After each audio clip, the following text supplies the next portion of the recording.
Hello everyone, a warm welcome to all of you in the today's session on EduTap, and today we are going to cover the most important reports. And guys, once again a warm welcome to all of you in the marathon session for the important reports and indices for the RBI Grade B officer exam. And today we are going to cover the most 100 important MCQs which you are required to cover from the exam point of view from the reports and indices.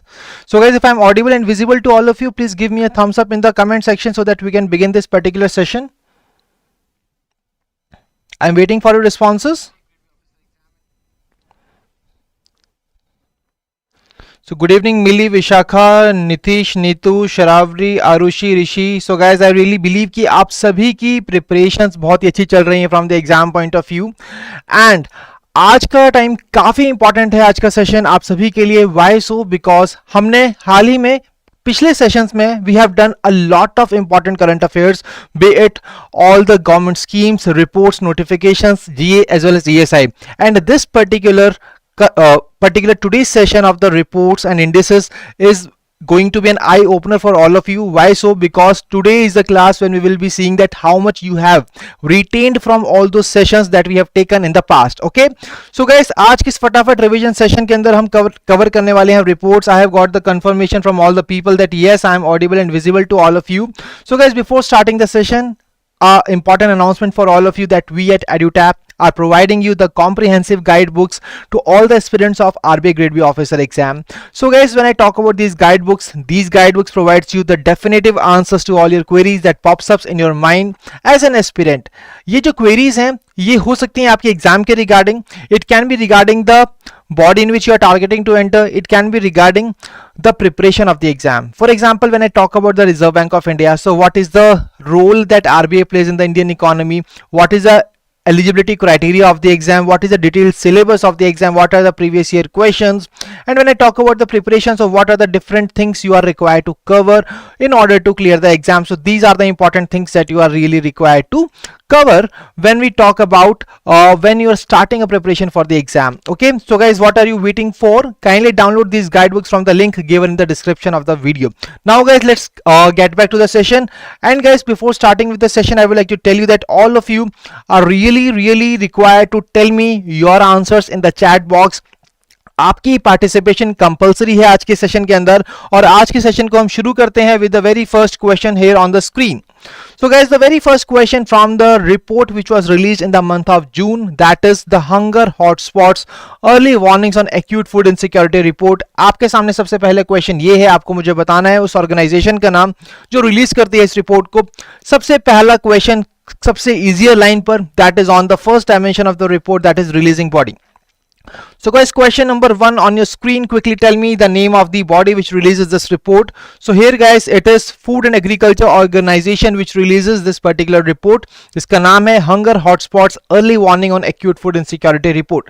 So guys, once again, this is another important report which is being released. And when I talk about the releasing body for this particular report, so it is World Food Program along with the FAO which releases this particular report. FAO के साथ मिलकर world food programme इसको release करता है.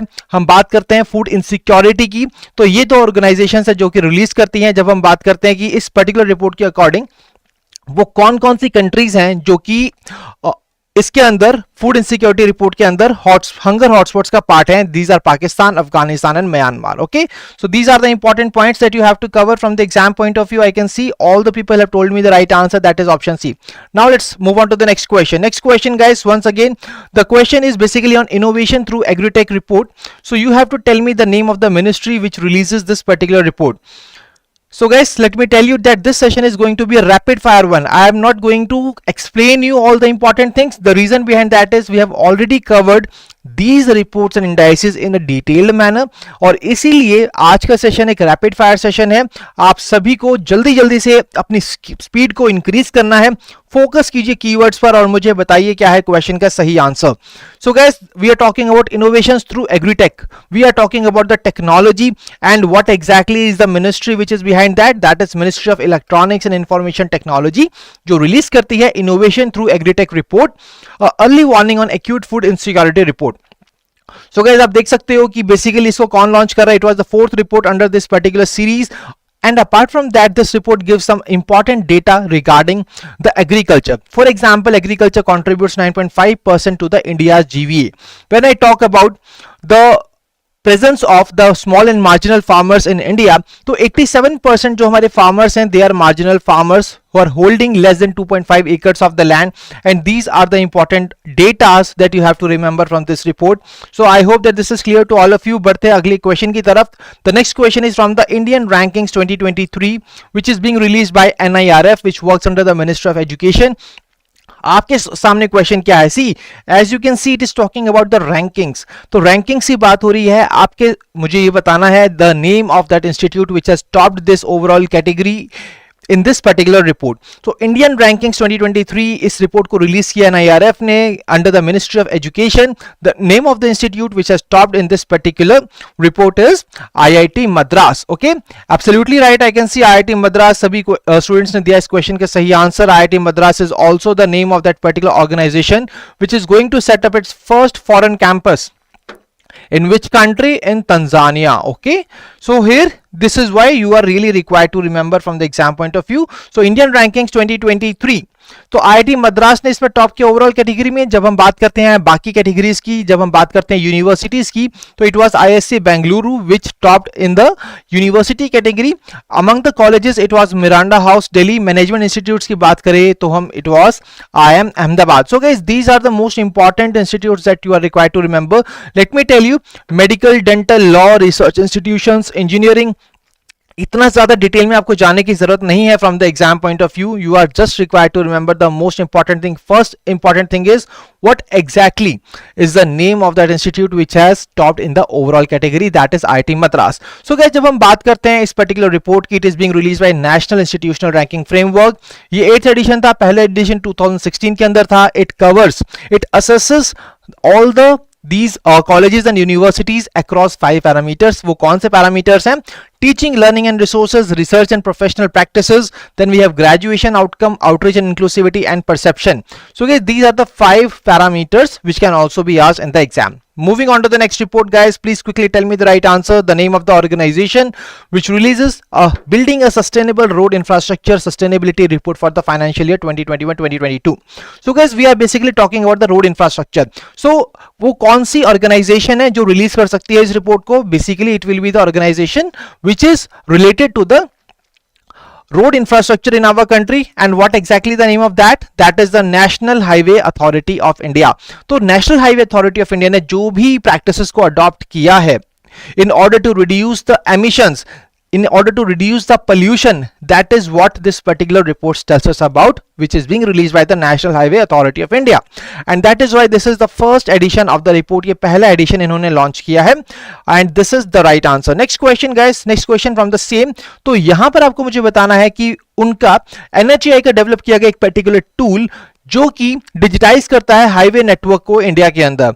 You have to tell me the name of that particular tool which is being launched by NHAI. What is the name of that?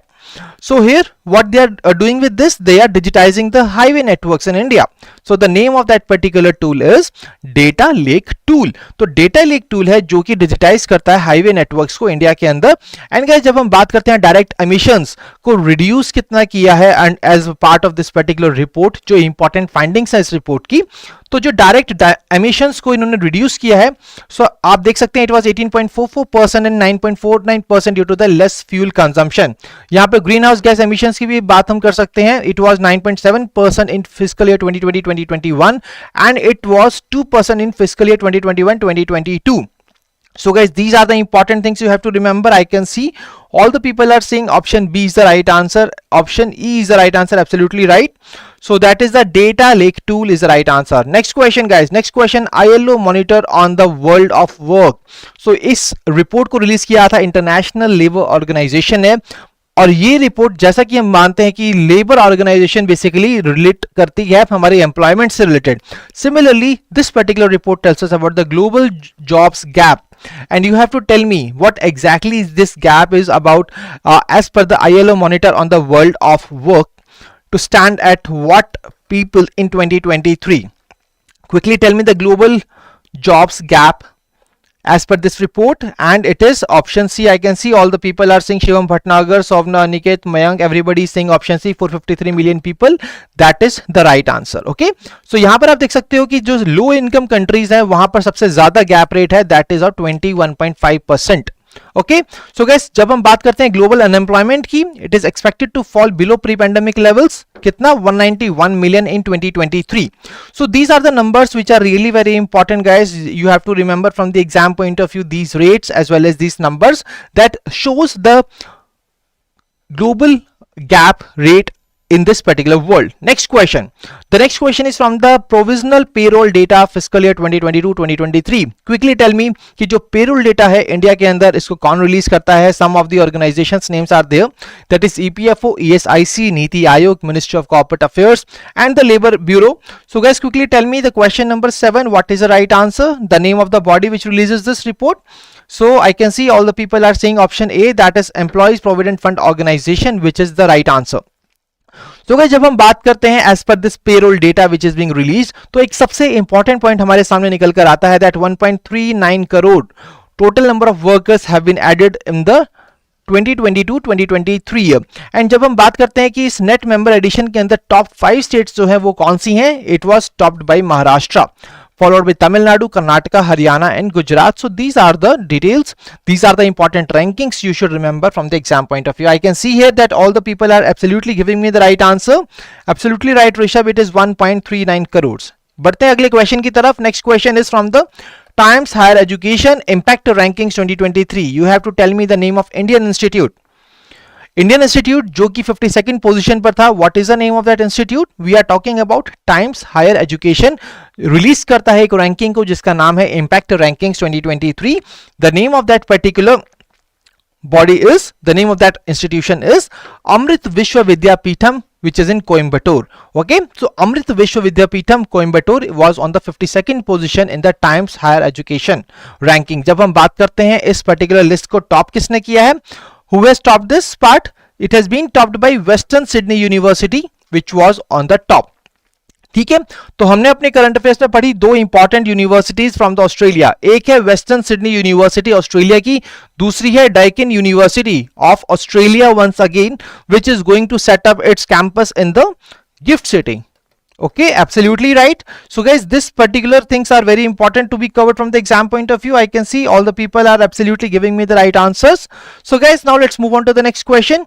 Next question is from the low cost finance for the energy transition report. Now you have to tell me the name of the body which releases this report. So the name of the organization which releases low cost finance for the energy transition. See, this report is related to the energy transition. So what will be the name of the organization which is going to release this report? It is International Renewable Energy Agency. Okay, International Renewable Energy Agency releases the low cost finance for the energy transition report. So guys, when I talk about this particular report, it has been launched by IRENA in conjunction with India's G20 presidency. So guys, we have recently covered India's G20 presidency. We have covered a lot of events which have been taken during this particular part. So can anybody tell me the name of the country which is going to get the presidency of G20 next year?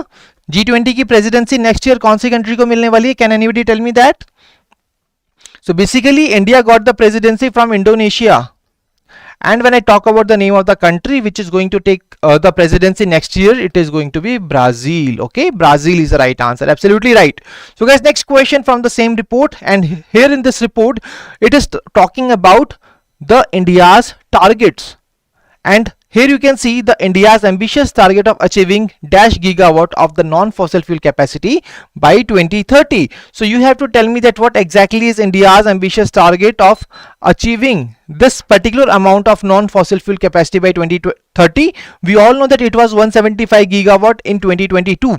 But what about the 2030? What it is? It is 500 gigawatt that we all know. We have covered that part in a very lot of time we have covered this part. So guys, जब हम बात करते हैं अलग important चीजों की, तो आप यहां पर देख सकते हैं एक और इंपॉर्टेंट पॉइंट है, that is net zero greenhouse gas emissions which will be taken by 2070. India aims to achieve this announcement was being made in COP 26. जब हम बात करते हैं COP 28 की, which is going to held so COP28 की जो presidency है वो कहां पर होगी? COP28 कौन सी कंट्री के अंदर होने वाली है? It is going to held in UAE. Okay, so guys when I talk about the renewable energy attractive index, India's rank on it is 3rd position. Okay, so these are the important things you have to remember. Now let's move on to the next question, guys.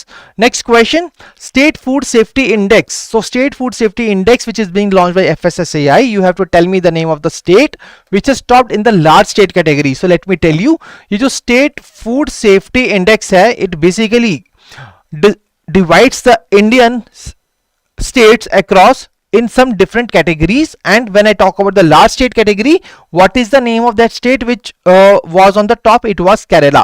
So Kerala is the state which was on the top. Kerala is also the state which has used the robotic scavenger for the very first time. The name of that was bandicoot. Okay, so guys जब हम बात करते हैं बाकी important categories की, तो it involves larger states, smaller states and union territories. Larger states में Kerala is on the top, smaller states में Goa was on the top and union territories in Jammu and Kashmir was on the top. So these top performers you have to remember from the exam point of view. Apart from that, the 5 parameters which are being used on which this particular index is based on, it includes human resources and institutional data, compliance, food testing, infrastructure and surveillance, training and capacity building, and consumer empowerment. Okay, so these are the important parameters which have been used under this particular index. Next question, on the global economic prospect report. So guys, global economic prospect report, a very important report. I am marking the star here. Quickly tell me the name of the body which releases this particular report. We are talking about the economic prospects.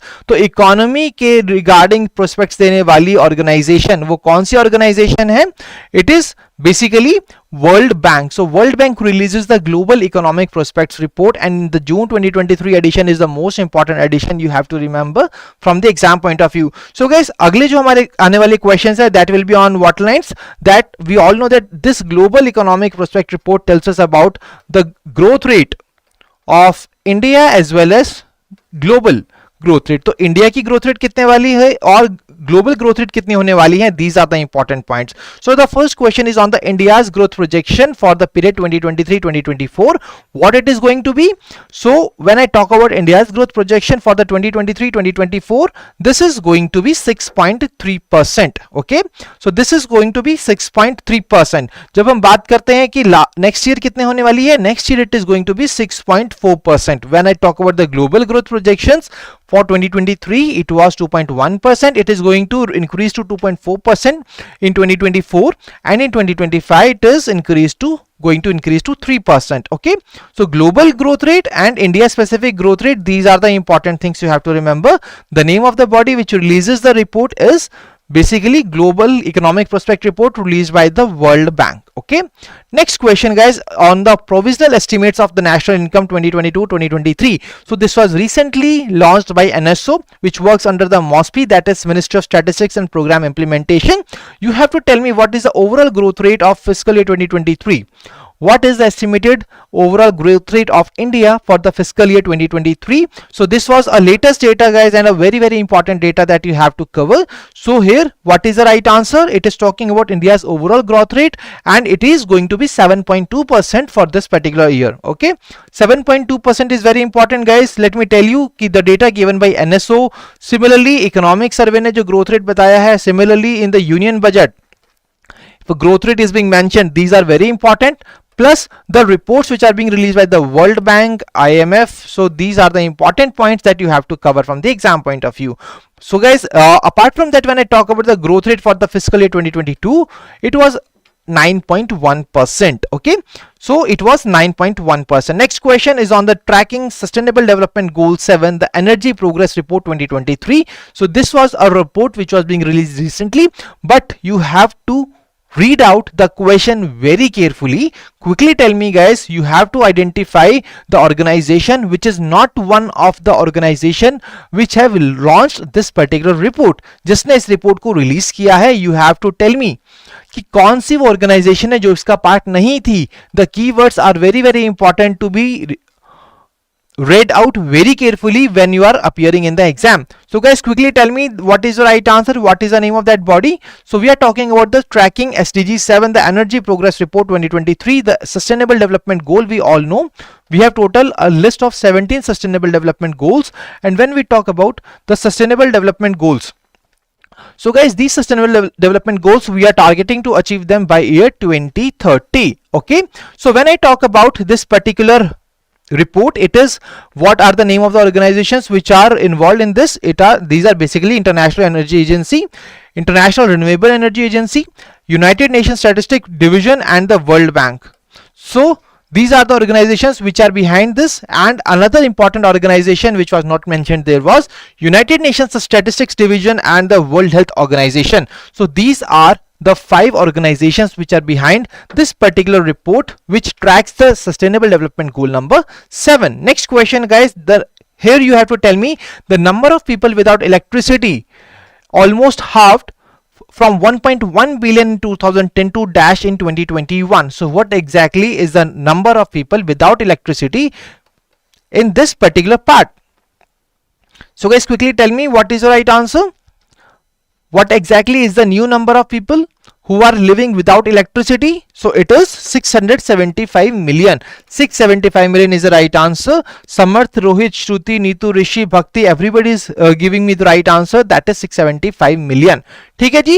And जब हम बात करते हैं present rate की, तो 660 million people are projected to be without electricity and 1.9 billion they are not having the clean cooking opportunities by 2030. These are the expectations from this particular report, which is being released by 5 organizations that we have covered. And when I talk about the global access to electricity, it has increased from 84% to 91% in 2021. Next question on the first district good governance index. So guys, this basically index we are talking about the index for the state which is a northeast state. Okay, northeast state के लिए पहला district good governance index, you have to tell me कि basically वो कौन सी state है जिसके लिए इसको launch किया गया है.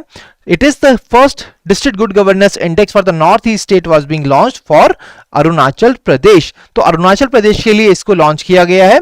ओके, सो गाइस, जब हम बात करते हैं कंपोजिट रैंकिंग के अंदर, it was the Namsai which has topped in the east division and West Siang in the central division and Tawang in the west division.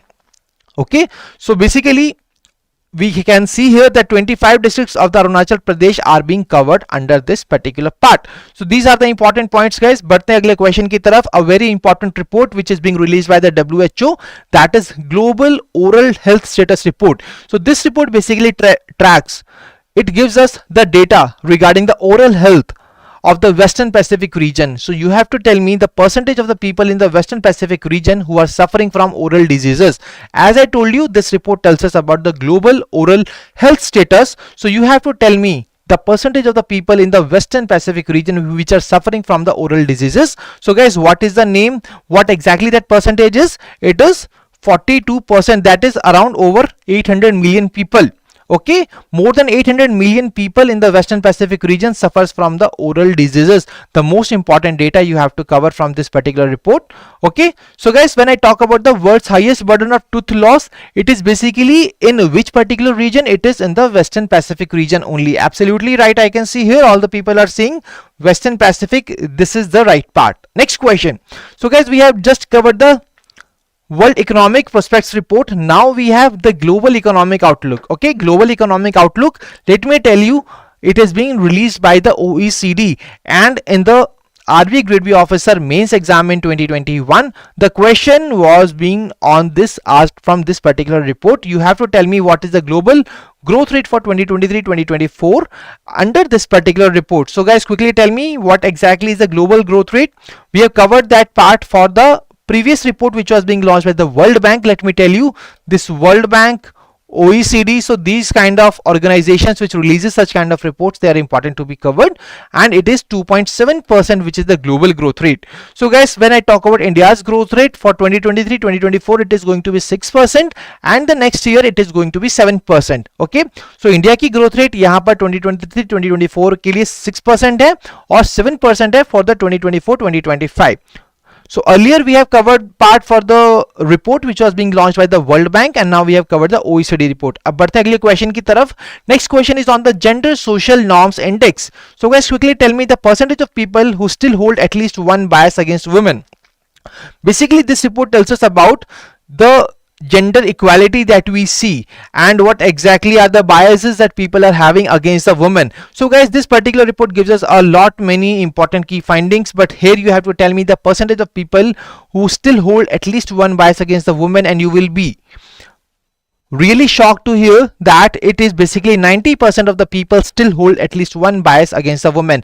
When I talk about the different dimensions which are being used by this particular report, it includes political, educational, economic and physical integrity, which are being considered while framing this particular report. And this report says that there is no country in the world with a gender equality, and around world's half population believes that men makes better political leaders than the women. So guys, these are the important findings, these are the important data from this report. Next question.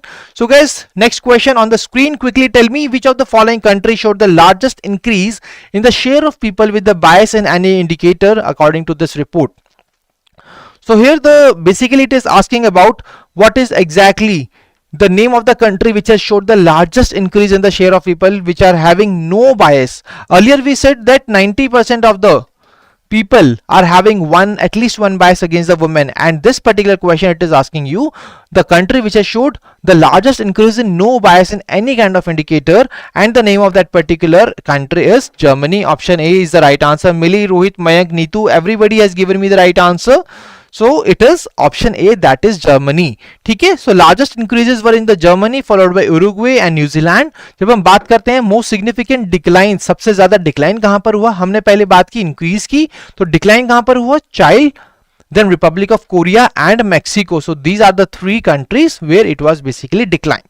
Okay, moving on to the next question. So recently a food outlook, which is a biannual report, has been launched, and as per the report you have to tell me the global food bill will rise to 1.98 trillion in 2023, which is basically how much percent from the 2022. जब हम उसको compare करते हैं from year 2022, how much percent it is going to increase to 1.98 trillion in 2023. For that you should remember that what exactly was the value in the last year. So guys, when I talk about the total percentage, it was 1.5% increase from the previous edition of this particular report. Okay, so 1.98 trillion dollar रहने वाला है for the year 2023. This number is also very important. You are also required to cover the name of the body which releases this report, that is Food and Agriculture Organization. Okay, so this is the right answer guys. When I talk about the net food importing, developing countries, they may see a 4.9% decline, and global food bill we have already covered 1.98 trillion dollar, which is going to be basically from the 2022 it was 1.5% more than the previous edition. बढ़ते अगले question की तरफ. The next question is from the Global Gender Gap Report 2023, a very important report from the exam point of view. So guys, World Economic Forum ने इसको launch किया है. You have to tell me what was India's rank in this particular report, and let me tell you that India's rank has basically improved by 8 places from the last year. So guys, quickly tell me what is the India's rank in this year. So India's rank this year was 127, and in the previous edition India's rank was 135th. So now India has basically jumped 8 places and India's present rank is 127. Guys, let me tell you that this question is really very much probable to be asked in the exam, and this is why you are really required to cover this report in a comprehensive manner. Okay, so guys, बढ़ते अगले question की तरफ, and here this question is basically regarding the second dimension of the reports and indices, that is about section of the report. So here you have to tell me what exactly is the name of that dimension which is not the key dimension which is being used by the WEF to evaluate gender parity across the nations. So guys, quickly tell me the right answer. What is the name of that particular dimension which is not the part? So it is basically social justice and equality, which is not the part. So what are the 4 dimensions which are being considered by this report? These are economic participation and opportunity, educational attainment, political empowerment and the health and survival. So these are the 4 dimensions which are being used by this particular report. Okay, moving on to the next report, guys. Detox development repurposing environmentally harmful subsidies. So this is a report which is being launched by the World Bank. You have to tell me that what exactly is the amount which has been shelled out by the countries to lower the price of polluting fuels.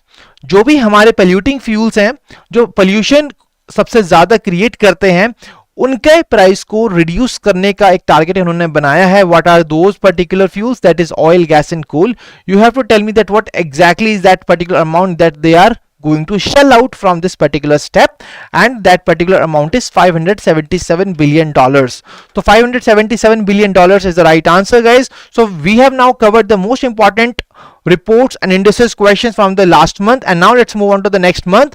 And here, guys, the next question is on the report, a very important report as you guys are really preparing for the RBI Grade B officer exam. So let's discuss the report which is being launched by the Reserve Bank of India, that is reports on currency and finance 2022-2023. So here, guys, this particular report tells us about the total expenditure on the printing banknotes in year 2021-2022. So guys, you have to tell me what exactly it was. Let me tell you that this particular report tells us about the climate change. Climate change की report बात करती है. It has a theme regarding the same. So जब हम बात करते हैं that Reserve Bank of India and the government of India has taken a very important step to reduce and to mitigate the impact of climate change by adopting the environment friendly features. And what is that? By launching the CBDC, by launching the e-rupee. So that is why the report on currency and finance 2022-2023, this also tells us about the total expenditure, that earlier the banknotes are basically not that environment friendly, and that is why it is just asking about what exactly is that amount. It is 4985 crores. I can see all the people are saying 4985 crores. Absolutely right. So guys, when I talk about this report, this is an annual publication by the Reserve Bank of India. Its theme for this year was towards a greener, cleaner India. India को और greener and clean बनाना है. That is why this report has been, that is what the theme for this particular report is. Okay, so this particular report focuses on the challenges and opportunities of the climate change. एक बहुत ही important finding है इस particular report की. So we all know, guys, that whenever there is a climate change in the economy, the businesses are basically promoted by the banks. Banks यहाँ पर funds देता है businesses को. Okay, and that is why जब climate change होता है तो हमारी economy पर यहाँ पर impact होता है. हो सकता है कि वो जो businesses है वो ना चल पाए. उससे क्या क्रिएट हो सकता है? इससे क्रिएट होता है एक financial risk to all these particular banks. And let me tell you that as per the report, this public sector banks are more vulnerable to the climate related financial risk than the private sector banks. A very important thing, this can be asked in the exam. Okay, so public sector banks are more vulnerable to the climate related financial risk than the private sector banks. Next question is on the future of the jobs report 2023, a report which is being launched by the World Economic Forum. You have to tell me the name of that particular sector which is going to create most of the jobs in India. So guys, future of job reports 2023 की बात हो रही है. We all know that at present we are adopting so many technologies. जी जो technologies हम adopt कर रहे हैं, for example artificial intelligence, machine learning, तो इसी तरीके की technologies are going to shape the future in the upcoming part. जो अपकमिंग टाइमलाइन है उसके अंदर जो भी हमारी डिमांड है जॉब्स की उसको चेंज करने वाला है. Similarly it is going to create most jobs in India. What exactly is the name of that particular sector? That is the big data analytics, which is going to do that. Okay, so this was the fourth edition of the report which is being released by the World Economic Forum. बढ़ते हैं अगले question की तरफ. So here tell me the percentage of the jobs which are expected to change in the next 5 years worldwide. So worldwide, what is it going to be the percentage change in the jobs in the next 5 years? So guys, quickly tell me what is the right answer. So it is basically 23%. 23% of the jobs are expected to change in the next 5 years. And please tell me what exactly is the data related to the India. India के अंदर जो jobs expected हैं that they are going to change in the next 5 years. So what exactly it is? Quickly tell me, guys. Let me tell you, it is very easy to remember this particular data. For the world it is 23%, and for India it is 1% less, that is 22%. Absolutely right. I can say Shivam, Nitu, RB aspirant, Mayank, Lohit, everybody has told me 22%. Absolutely right. It is 22% of the jobs which are expected to change in India in the upcoming 5 years. Next question is from the World Economic Outlook. So guys, we have just covered the important report from other important organizations. I told you that there is one more important organization, that is the International Monetary Fund. So guys, quickly tell me what is the India's growth rate projected for year 2023, what it is. So we have covered the different data from the reports which are being launched by OECD and the World Bank. So you have to basically bifurcate between such kind of data. So when I talk about the International Monetary Fund, it predicts India's growth rate to be 5.9% for the year 2023, and when I talk about the global growth rate, it is going to be 2.8% for the 2023. For the next year, it is going to be 3%. When I talk about the next year prediction for the 2024, what is India's growth rate? It is going to be 6.3%. Okay, so 5.9% for 2023, 6.3% for 2024. When I talk about the global growth rate, so it is going to be 2.8% for 2023 and 3% for 2024. So guys, these are the most important numbers you have to remember from this report. Now let's move on to the next question. The question is on the global report on food crisis. So guys, as per this report, you have to tell me the number of people who have faced acute food insecurity in 2022. What is that number? Let me tell you that in the previous edition of the report, it was 191 million, and you have to tell me that how many people have faced acute food insecurity in 2022. So what is that number? It is 258 million. Okay, earlier it was 193 million in 2021, and now it has increased to 258 million in 2022. So guys, these are the number important you are required to cover. So when I talk about the report is being released by which organization, see guys, it tells us about global report on food crisis. So by food crisis की बात हो रही है, तो food crisis को अगर हमें सही करना है तो उसके लिए हमारे पास क्या होना चाहिए? एक नेटवर्क होना चाहिए फूड क्राइसिस का. तो the organisation's name is Global Network of Food Crisis. Similarly हमें फूड क्राइसिस को हटा के हमें क्या प्रोवाइड करनी है? We are required to provide the food security, and that is why the name of the body which releases this report is Food Security Network. So we must have two networks, one for the food crisis and second for the food security, and these are the two organizations which releases this particular report. So guys, do you guys will able to retain that for a longer period of time? That's how you can remember these details from the exam point of view. Okay, absolutely right, this is the right answer, Food Security Network and the global network of food crisis. So guys, now let's move on to the next question. Next question is on the status of women in agri-food systems. So agri-food system के अंदर जो भी activities होती हैं regarding the production of these particular things and production से लेकर उनकी lines तक जो भी चीजें हैं, they are basically the part of agri-food system. So you have to tell me the name of the organization which releases the report, the status of women in agri-food systems report. So guys, what is the name of that organization which releases this report? So this is basically being launched by the Food and Agriculture Organization. We are talking about agri-food systems, so absolutely right, it is basically FAO which releases this particular report. Now guys, you have to tell me the percentage of women who are working in the agri-food systems as of 2019. So let me tell you, let me help you out in this particular part. So guys, जब हम बात करते हैं women's की, तो women's के लिए जो major source of livelihood है, that is these agri-food systems. So when I talk about the women who are working in the agri-food systems, these are 36%. Can anybody tell me that what exactly is the amount of men who are working in these agri-food systems? It is 36% for the women, and for the men it is, for the men it is 38%. Okay, for men's it is 38%.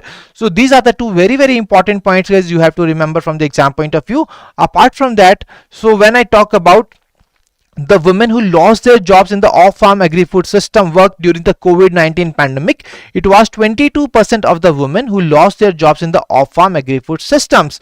So guys, these are the very important point. Now as we have seen about the global gender gap report, हमने बात की अब agri food systems के अंदर that yes women are having, it is a major livelihood source for this women's. So जब हम बात करते हैं जेंडर गैप की अंडर दिस पर्टिकुलर पार्ट, अगर हम अपनी फार्म प्रोडक्टिविटी और वेज गैप के अंदर यहां पर जेंडर गैप को कम करते हैं, then it is going to increase the global GDP by 1%. A very important finding from this particular report, that is if we close the gender gap, then it is going to impact the global GDP, as it will increase the global GDP by 1%. Okay, next question.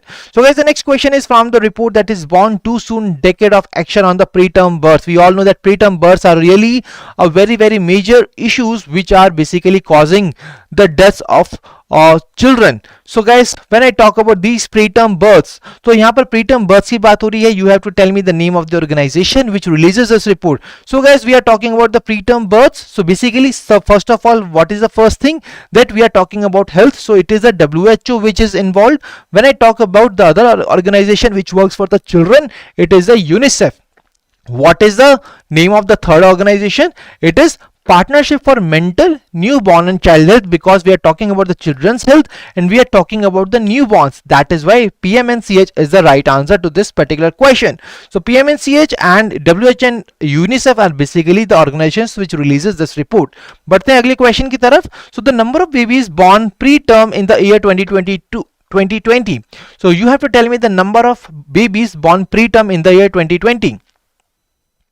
So what is the right answer to this question? It is basically 13.4 million number of babies born preterm in the year 2020. Can anybody tell me that what exactly this preterm stands for? ये जो preterm है ये क्या signify करता है? वो कौन से children हैं जिनको हम preterm birth babies कहते हैं?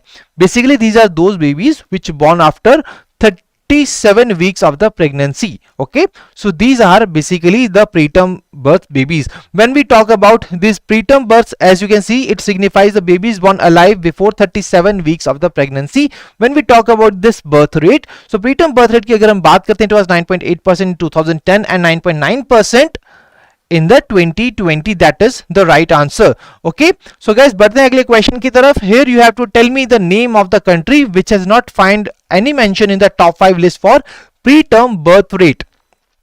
So guys, we are talking about the preterm birth rate. You have to tell me the name of the country which has not found its place, and the name of that particular country is Afghanistan. Okay, so guys, when I talk about the top 5 list for the preterm birth rate, it was topped by Bangladesh. When I talk about the preterm birth numbers, it was topped by India. Okay, so guys, two different things. When we talk about the preterm birth rate, Bangladesh was on the top. On the 4th position it was India. When I talk about preterm birth number, then it is basically India which was on the top. Okay, so these are the details that you have to remember.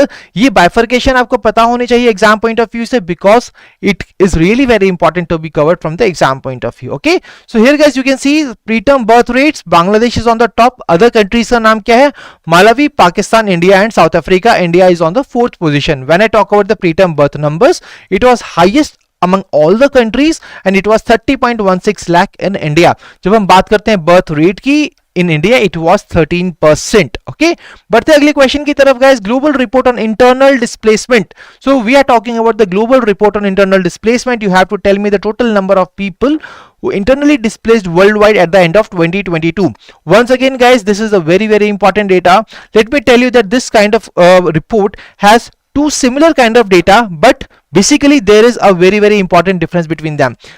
I will be telling you that. First of all, please tell me the right answer to this question. It is talking about internally displaced worldwide people at the end of 2022. मतलब कि अभी तक से लेके 2022 तक how many people were there? They were 71.1 million.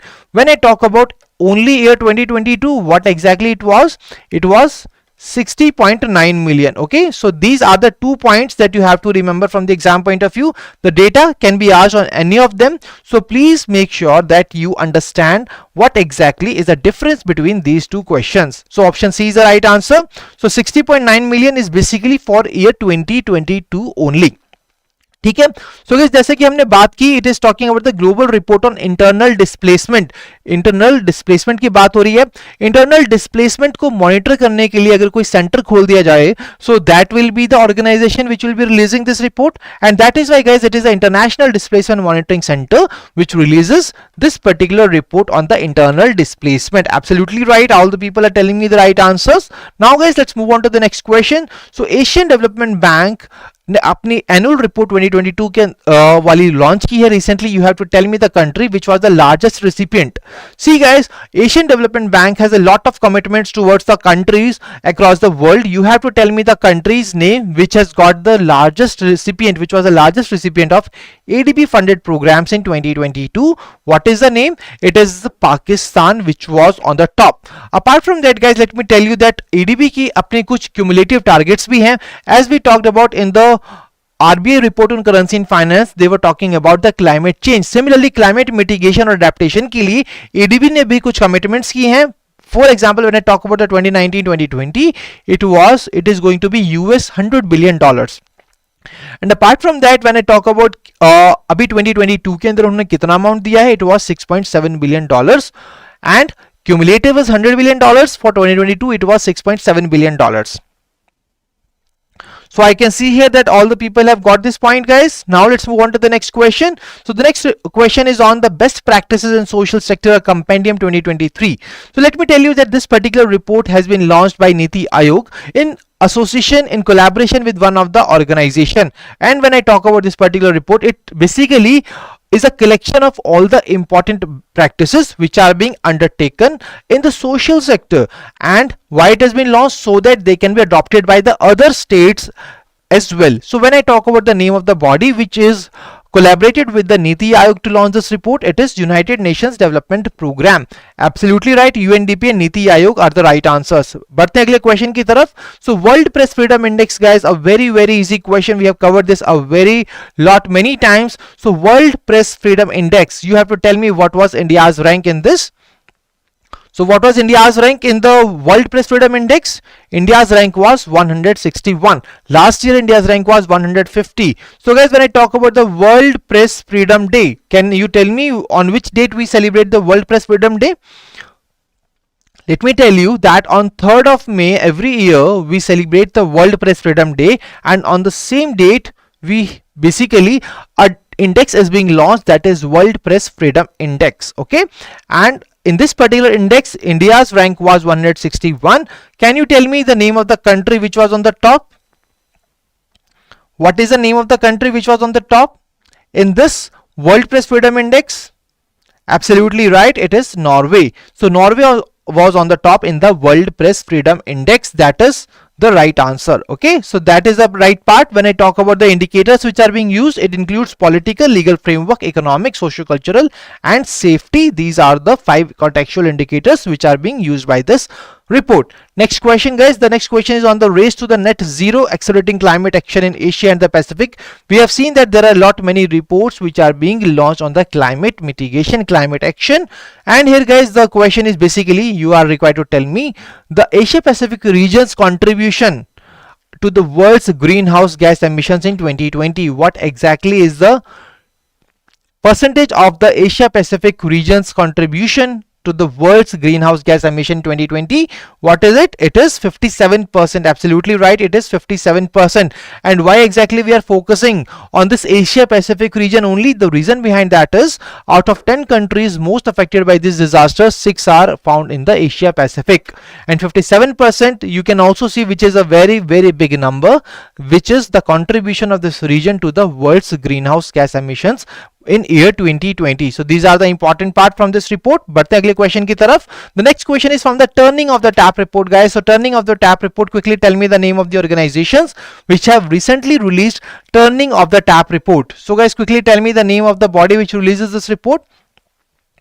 So once again, this particular report is related to the climate only, and what we are going to compensate, what we are going to constrain in this, we are going to discuss them in the upcoming parts. So as I told you that this particular report is related to the environment, and the right answer is United Nations Environment Program.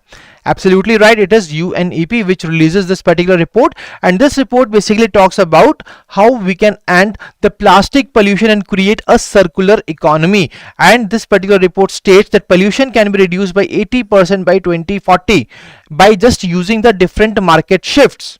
Okay, सो अलग अलग market shifts को अगर हम use किया जाए, जो 3 market shifts ये report हमें बताती है, so it can be reduced. And why exactly we are saying just about this particular plastic pollution? Because what is a major source of that? 1 million plastic bottles are purchased every minute and 5 trillion plastic bags are used worldwide every year. These are basically responsible for the generation of 400 million tons of the global plastic waste generated every year, and that is why it is really a very important thing in order to end this plastic pollution. Okay, now let's move on to the next question, guys. The next question is on the World Economic Situation and Prospects 2023 report. Quickly tell me the name of the body which releases this report. It is basically World Economic Situation and Prospects 2023 report, and we can see here that these reports, the different reports are there, which basically tells us about the GDP growth projections for the India as well as the world, and also the other countries, but they are not at all important from the India from exam point of view.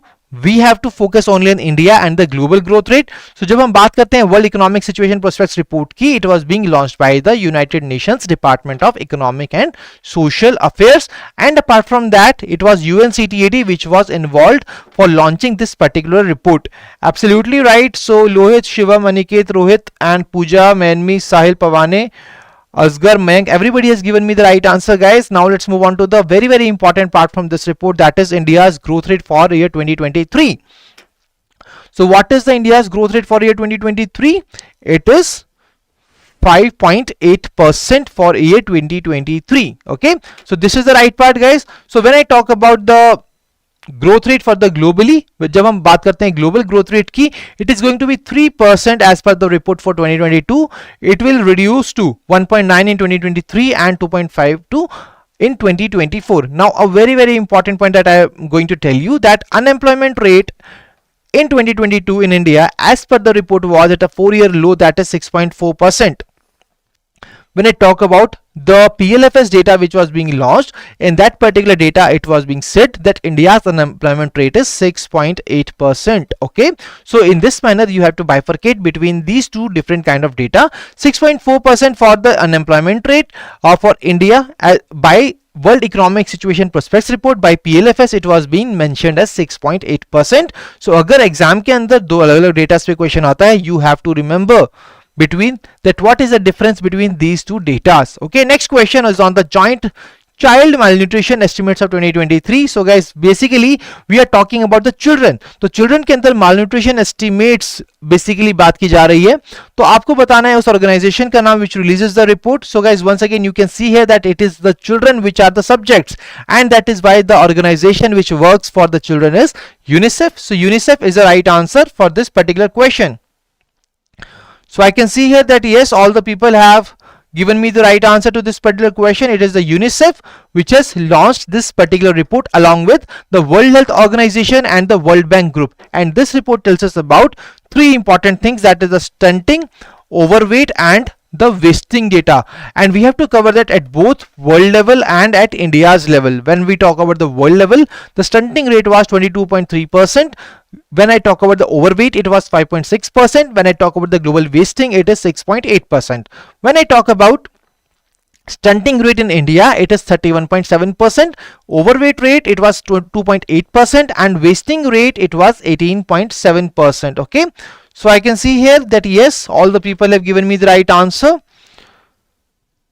Okay, so absolutely right, guys. This is the right part to this particular question, and you have to remember the name of the body which releases this report and what exactly these rates are. So guys, अब बढ़ते अगले important report की तरफ, that is periodic labor force survey which was being launched for the period January to March 2023.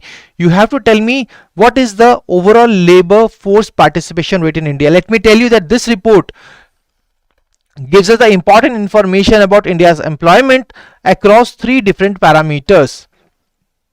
One of the parameter is what? One of the parameter is basically, which is being asked in the question, that is labor force participation rate. Then we have unemployment rate, and then we have worker population ratio. So these are the different 3 indicators जिसका data हमें इस report से मिलता है. So guys, quickly tell me what was the overall labor force participation rate in India as per this particular report. It was 48.5%. I can see all the people are giving me the right answer. That is 48.5%. Okay, this is the right part. So जब हम बात करते हैं labor force participation rate for females, it was 22.7%. As I told you, from the World Economic Situation Prospect report, what was the unemployment rate? It was 6.4%. But when I talk about unemployment rate in India as per the PLFS, it is 6.8%. So these are the two different data you have to remember from the exam point of view, guys, that what exactly is the data which was being launched in the report, that is World Economic Situation Prospects report, and what exactly is the data which was being given in the PLFS report. Okay, so these two are very important point. When I talk about the unemployment rate for females, it was 9.2%, and males it was 6%. So these are the important data, guys. Now let's move on to the next important report, that is the Tiger Census 2022. So guys, quickly tell me the Tiger Census. So we all know that 5th Tiger Census was recently being launched by the Prime Minister, and you have to tell me that what exactly is the current tiger population in India, which increased by 200 from 2967 in 2018 to what? It is option D, that is 3167. Absolutely right. So guys, this was the 5th cycle of the Tiger Census 2022. Okay, when I talk about the number of tiger reserves in India as per the NTCA, what is the number of tiger reserves in India? Please quickly tell me in the comment section.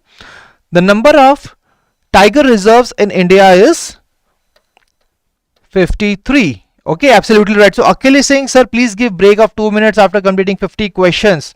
Do not worry, Akhil. We have a lot many questions in this particular session, and exam के अंदर you will not be getting such kind of breaks. Okay, so you have to make sure कि ये अभी breaks हम basically ले सकते हैं वैसे, but it is really very important that you must have that stamina in you, that yes, you can sustain for these 2 hours of this particular session without having any break. Okay, so guys, when I talk about the question number 46, it is absolutely right. So 53 is the right answer. Can anybody tell me the name of the best managed tiger reserve? We have covered this part, best managed tiger reserve. Can anybody tell me what is the name of that best managed tiger reserve? It is Periyar Tiger Reserve, and it is in which state? It is in the state of Kerala. Absolutely right, it is in the state of Kerala.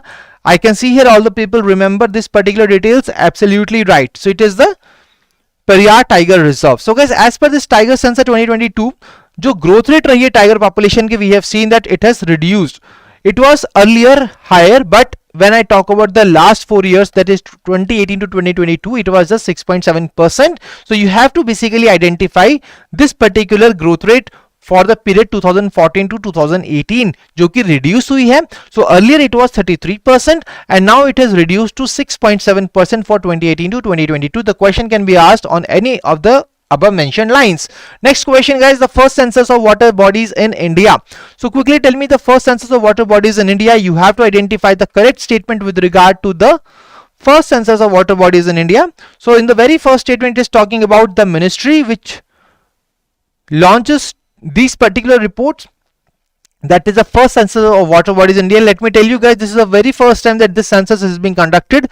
That is why it is really very important for you to cover this particular census in a detailed manner. Okay, so here I can see people are saying none of the above as the right answer. So guys, when I talk about the statement A, it says, the option A says the Ministry of Environment, Forest and Climate Change. Basically it is the Ministry of Jal Shakti, because we are talking about the water bodies. So it is the Ministry of Jal Shakti which launches this particular census. So the second statement says that the census covers only the natural water bodies, and this statement is once again wrong. Why? Because it covers both the natural as well as the man-made bodies. When I talk about the option C, it says it has been launched under the central sponsored scheme, that is Jal Jeevan Mission. Once again, this part is absolutely incorrect. When I talk about the option D, it says it covers all the water bodies located in rural areas only, but this particular census covers all the water bodies which are located in rural as well as urban areas. Okay, so in दोनों ही areas को ये cover करता है, and that is why it is incorrect part. Okay, so that is why the right answer is option E, that is none of the above. So it is basically the irrigation census under which this particular first census of water bodies in India has been launched, and this is a centrally sponsored scheme. So I am really very much clear that yes, you guys have really covered this point, guys.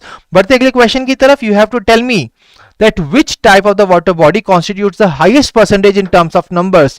When I talk about the water bodies in India, तो वो कौन सी type है water body की which constitutes the highest percentage in the terms of numbers? So guys, please quickly tell me what is the right answer to this question. So these are basically the ponds which are the highest, which constitutes the highest percentage in the terms of numbers. Okay, you can see here from this pie chart, it is 59.5% are the ponds. When I talk about tanks, it is 15.7%. Okay, so guys, when I talk about this particular top 5 states, you can see here this particular data, it is really very important when I talk about the water conservation scheme. तो इसके अंदर वो कौन सा state है जो कि top पे है? It was Maharashtra which is on the top. When I talk about the number of bodies which are highest in any state, it is the West Bengal which is having the highest number of these kind of bodies. Okay, बढ़ते हैं अगले question की तरफ. Next question, as we told you in the very first question from this particular report, that it includes man-made as well as the natural water bodies. So you have to tell me here in this particular question that what percentage of water bodies are man-made. So guys, quickly tell me what is the number of water bodies which are man-made. So these are basically 78%. Absolutely right. When I talk about the natural water bodies, these are 22%. So 22% are basically the natural, and man-made की बात की जाए, it is 78%. Absolutely right, guys. I can see all the people are saying me the right answer. Now let's move on to the next question. The next question is on the striving for clean air, pollution and public health in South Asia. Let me tell you that this particular report is being launched by the World Bank. तो World Bank की ये report है striving for clean air.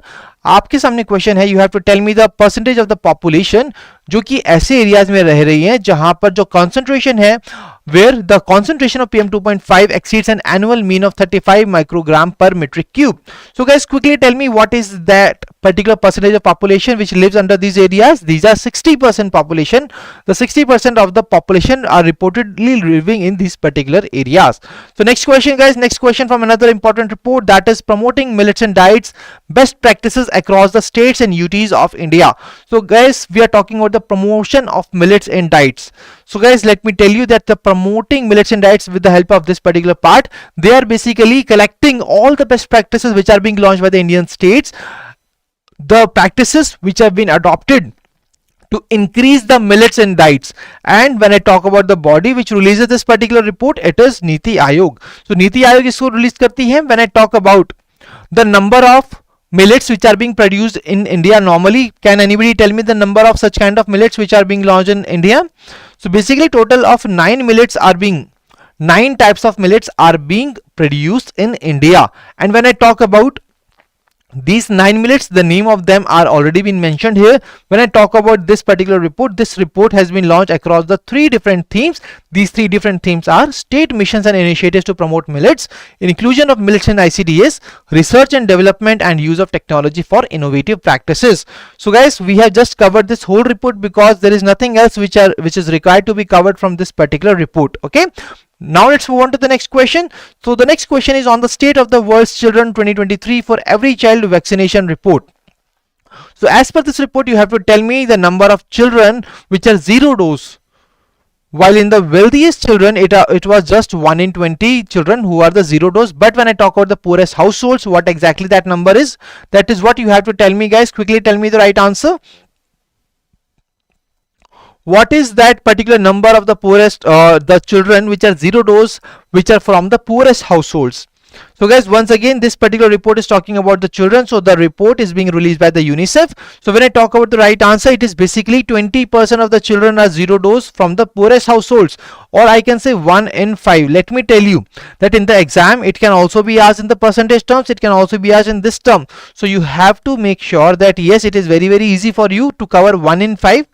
In the percentage form, that is 20%. Okay, that is the right part. Next question, guys. So here you have to tell me the name of those 3 countries जहां पर ये जो importance है vaccines की, इसको basically यहाँ पर improve किया गया है out of 55 countries studied. So we have basically seen that in all the other countries, this vaccine importance has basically declined, but there are only 3 countries where these vaccine importance has basically increased. What is the name of these three particular countries?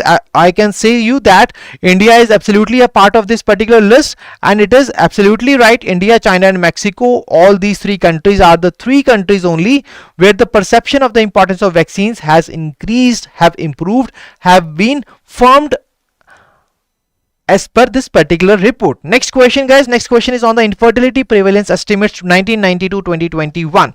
So you have to tell me the fraction of the people who have experienced infertility at some point in their lives.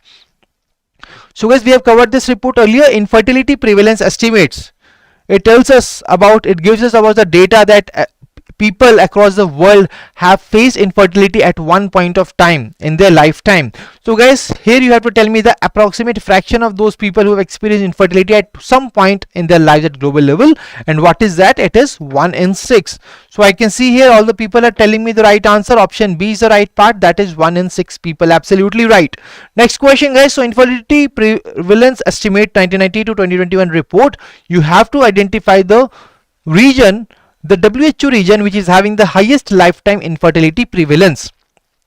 So अगर हम बात करते हैं highest infertility prevalence की, so guys अभी हमने बात की in the last question basically regarding the infertility prevalence across the world, and here you have to tell me the region only which is having the highest lifetime infertility prevalence. And what is that? That is the Western Pacific region. So Western Pacific region is the name of that particular region which has got the highest lifetime infertility prevalence. Okay, and when I talk about the estimated lifetime prevalence of infertility at global level, it was 17.5%.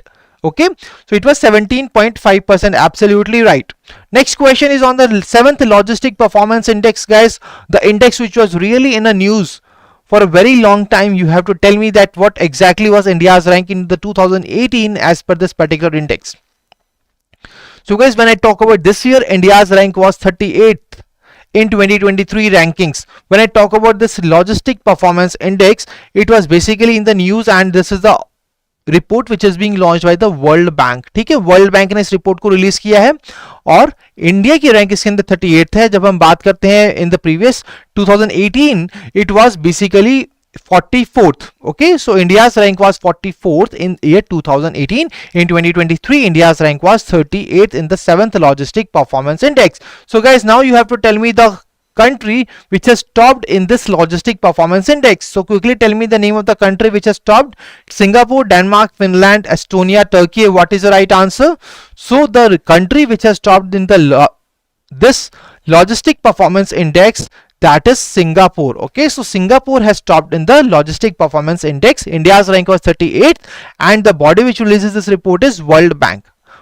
Moving on to the next question. So Technology and Innovation Report 2023, you have to identify the name of the body which releases this report. What is the name of the body? So the body which releases this Technology and Innovation Report 2023, and this particular body's name is UNCTAD, that is United Nations Conference on Trade and Development. So guys, इसी report का एक part है जिसको हम कहते हैं readiness index. तो readiness index basically rank करता है 166 कंट्रीज को. You have to tell me that what exactly was India's position in the readiness index. Let me tell you that on the top it was the United States. US was on the top. What was the India's rank in this readiness index? India's rank was 46th. ठीक है, so India's rank was 46 in this readiness index, which is a part of this report and Technology and Innovation Report 2023, which is being launched by UNCTAD. So guys, I hope that this is clear to all of you. So we have covered the 60 important questions from the reports and indices. Now let's move on to the next important question, which is on the State Energy Efficiency Index 2021-2022. So guys, State Energy Efficiency Index, what exactly is the name of the body which releases it? Please tell me. It is Ministry of Power, New and Renewable Energy, World Bank, Niti Aayog, World Economic Forum and International Energy Agency. We are talking about the State Energy Efficiency Index. We are basically talking about the efficiency. जो हम energies को create करते हैं, उनको use करते हैं, usage के लिए उनकी efficiency होनी चाहिए. efficiently अगर हम उनको use करेंगे, that is really going to impact. And guys, when I talk about the State Energy Efficiency Index, it is being launched by the Ministry of Power, New and Renewable Energy. So guys, there are two important details you have to remember from this index. First one is किसने release किया है? It is being release by the ministry of power, new and renewable energy. But when I talk about the development of this index, इस index को develop किसने किया है? So the index has been developed by BEE, which stands for Bureau of Energy Efficiency, and Alliance for an Energy Efficient Economy, that is AEEE. Okay, so BEE and AEEE, these are the name of these bodies which have developed the State Energy Efficiency Index. Okay, so guys, now let's move on to the important part, another. So let's move on to the next important report, that is World Energy Transition Outlook 2023. 1.5 degree Celsius pathway. So you have to tell me the percentage of the installed power generation which accounts for total renewable sources globally. तो globally जो renewable sources हैं हमारे, वो कितना account करते हैं इस installed power generation का? That is what you have to tell me here in the World Energy Transition Outlook 2023. And what is the right answer? It is 40%. Okay, so 40% is the right answer to this question. Absolutely right, it is 40%. So guys, now let's move on to the next important report, that is falling long-term growth prospects, trends, expectations and policies. So guys, once again we are talking about what? We are talking about the growth prospects. So guys, growth prospects हमने अभी देखा कि बहुत सारी organizations जो देती हैं, but when I talk about this particular specific report, what exactly is the name of that body which releases this report? Can anybody tell me that? It is the World Bank which releases this report.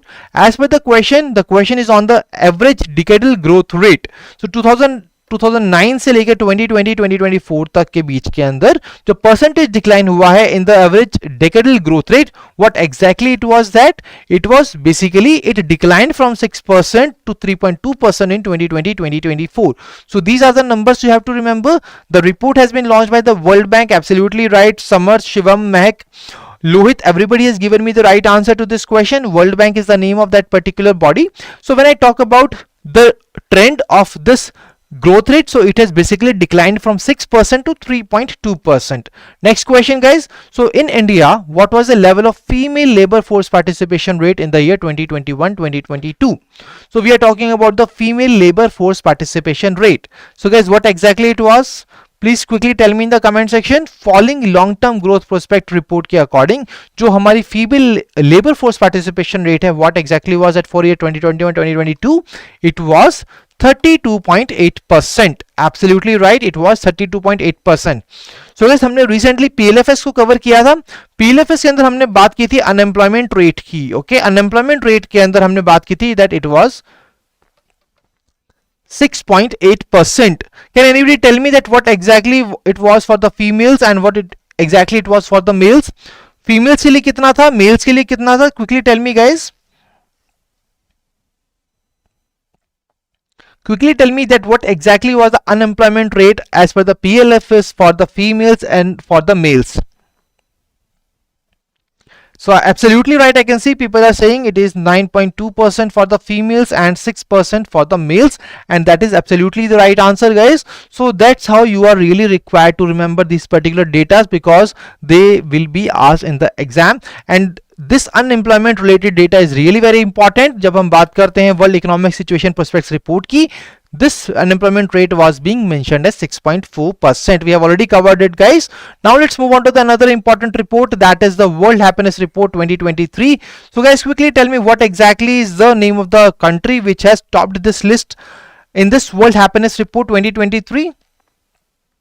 So World Happiness Report 2023, which country has topped in this particular list? So this particular list has been topped by which country? It has been topped by Finland. तो Finland ने इसको top किया है. जब हम बात करते हैं इंडिया की, now tell me in the comment section that what exactly was India's rank in the World Happiness Report 2023. So let me see who will tell me the right answer guys. India's rank in the World Happiness Report 2023, what was India's rank? We all know that yes, it was the Finland which was on the top. And when I talk about India, India's rank was 126. Absolutely right, 126 is the right answer. India's rank was 126 in the World Happiness Report 2023. Now let's move on to the Global Terrorism Index. But before that, let me tell you the name of the unhappiest country. What is the name of the country which was the unhappiest country as per the World Happiness Report 2023?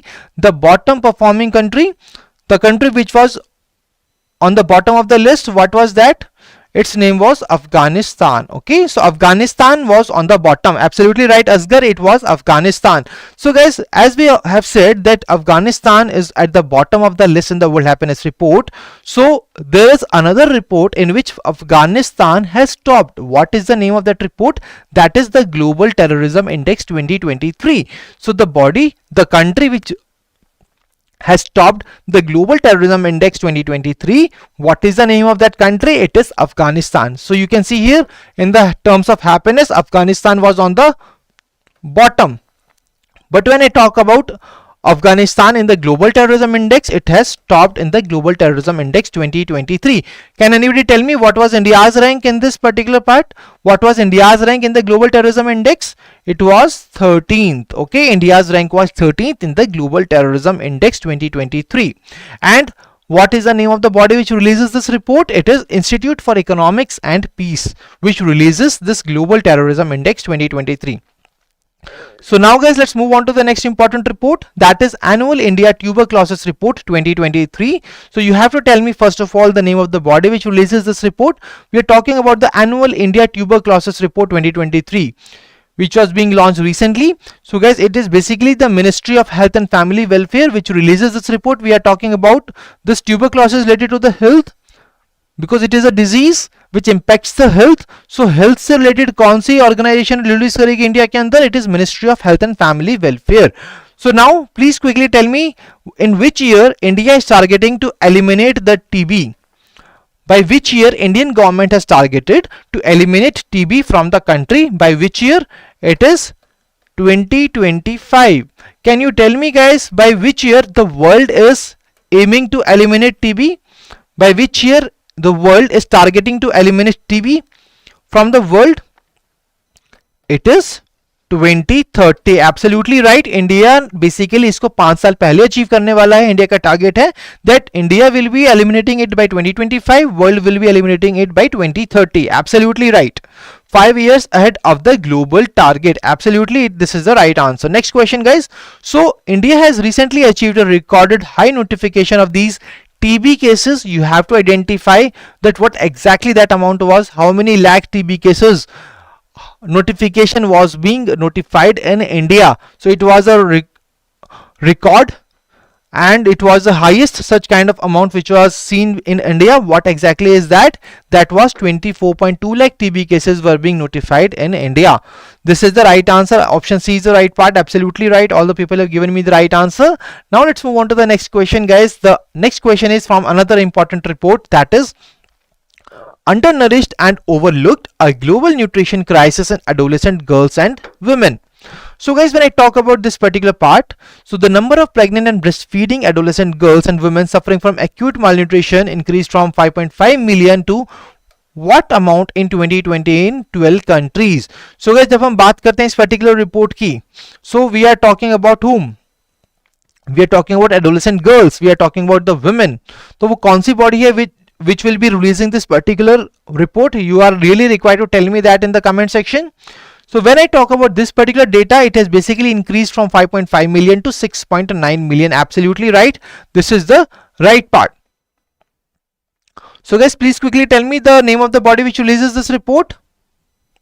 Absolutely right. It is the UNICEF which releases this report.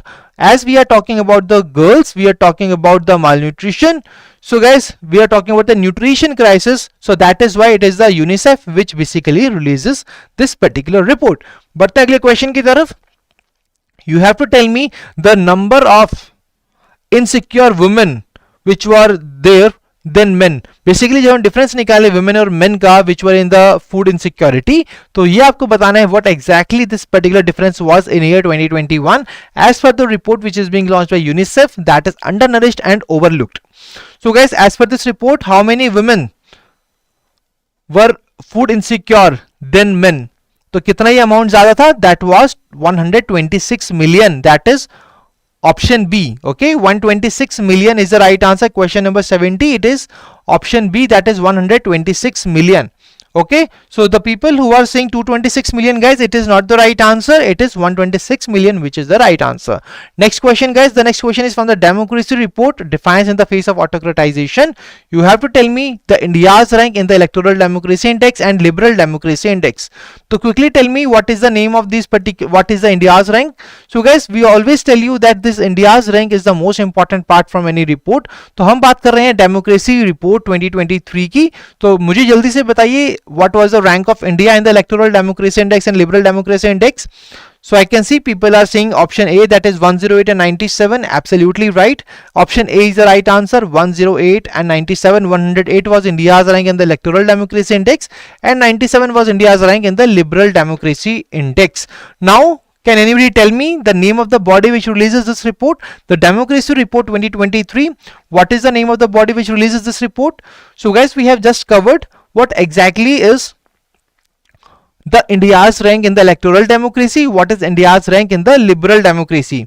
So what exactly is the name of the body which releases this report? See guys, it is very easy.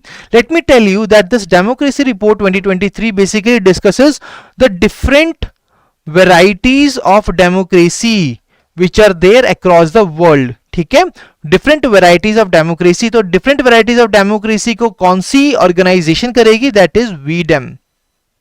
ठीक है, that is varieties of democracy which is the name of the body which releases the democracy report 2023. I believe if you guys please agree with this particular part. इस तरीके से अगर आप याद करेंगे इस पर्टिकुलर इंस्टीट्यूशन को, that will be really very easy for you to retain it for a longer period of time and at least exams तक आप इसको बहुत अच्छे से याद कर सकते हैं. Okay, so varieties of democracy basically assesses the different varieties of democracies. That is why a democracy report 2023 is being released. So I can see yes, all the people have got this point guys. So बढ़ते हैं अगले question की तरफ. Next question is on the more than a billion reasons the urgent need to build a universal social protection. So guys, हम सभी जानते हैं during the COVID-19 pandemic there were children who lost either their both parents or one of their parents or their guardians. So guys, in particular that particular part, what we have launched PM cares for the children scheme, PM care for children scheme. Similarly हमने क्या किया, हमने social protection की हमने यहां पर बात की. So when I talk about guys social protection, you have to tell me the amount of children, you have to tell me the number of children have between the age of 0 to 18 years which lacks access to the child or family cash benefits. And guys, this particular number is really very important to be covered. And in India की जब हम बात करते हैं तो ऐसे ही बच्चों को यहाँ पर सोशल प्रोटेक्शन प्रोवाइड करने के लिए हमने लॉन्च किया था PM care for children scheme. When I talk about this particular number, it is 1.77 billion. Absolutely right, 1.77 billion is the right answer, the amount of that particular children. Next question.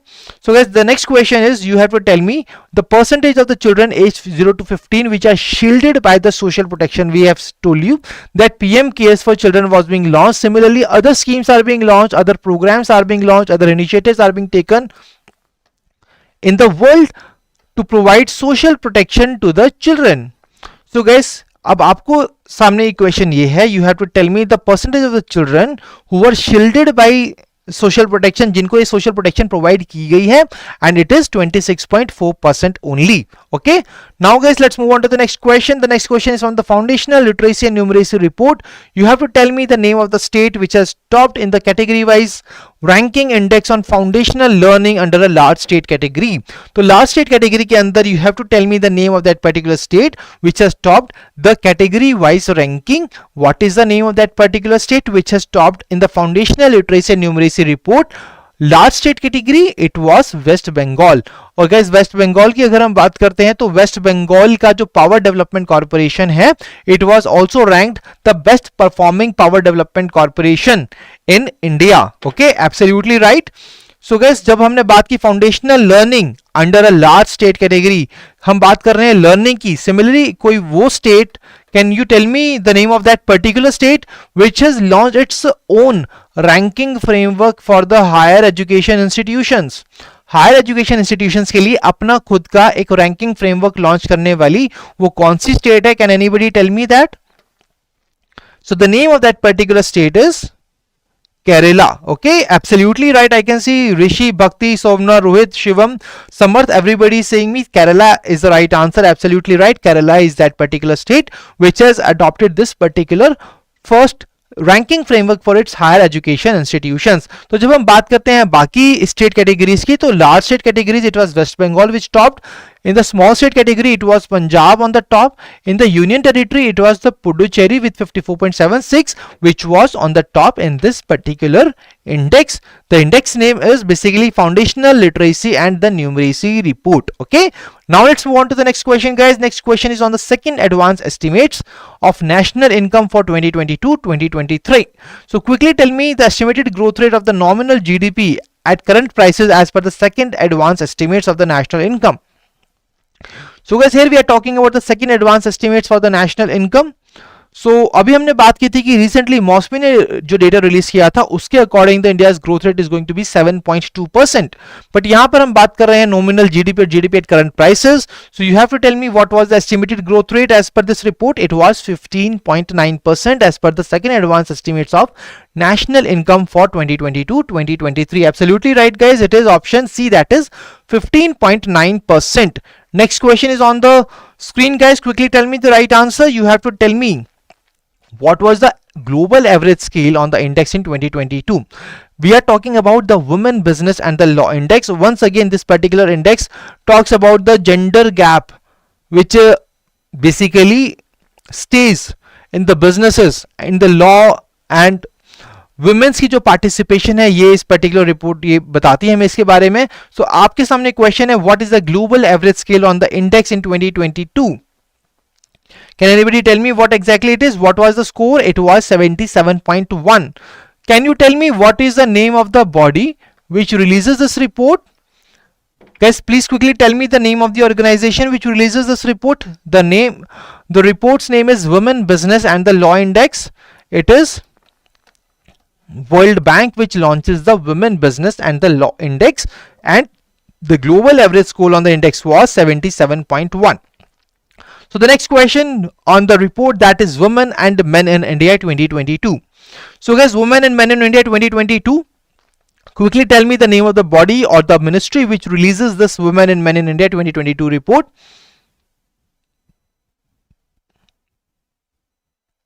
Question number 77, guys, please quickly tell me what is the right answer.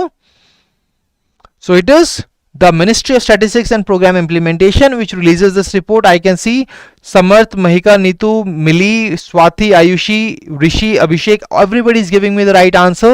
That is MOSPI. Okay, so guys, now Women and Men in India 2022 report ke according, what was the sex ratio which is expected to be in 2036? It says that sex ratio in India will improve. You have to tell me what exactly that particular number by 2036. It is going to be 952. So the sex ratio is expected to be improved to 952 in 2036. Okay, so guys, now we are moving towards the next set of the reports which are here on the screen. The very next question from the exam point of view for all of you, the question is from the report, that is Countdown to 2023 WHO report on the global trans fat elimination 2021. We all know that trans fat is becoming one of the major reasons that why exactly the people are sick, why exactly people are losing their lives. So यहाँ पर we all know that in order to contain the trans fat elimination, World Health Organization has released some guidelines, and you have to tell me ये जो best practices policies हैं जो WHO ने release की हैं, कितनी कंट्रीज हैं जिन्होंने इसको अडॉप्ट किया है? How many countries have adopted these best practice policies regulation which has been launched by the World Health Organization? So it was basically total 43 countries which have basically adopted this particular part. So जब हम बात करते हैं trans fat की, ये हमें कहां देखने को मिलता है?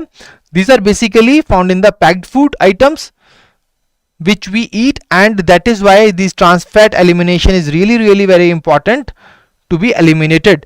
And why? Because 5 billion people are still exposed to the trans fats, and they are at increased rate of heart disease and death, and that is the reason that why exactly we want to eliminate and we want to adopt these best practice policies to eliminate this trans fat. Okay, so guys, apart from that, when I talk about this industrially produced trans fat, ये कहाँ पर मिलता है? I already told you packed foods के अंदर मिलता है.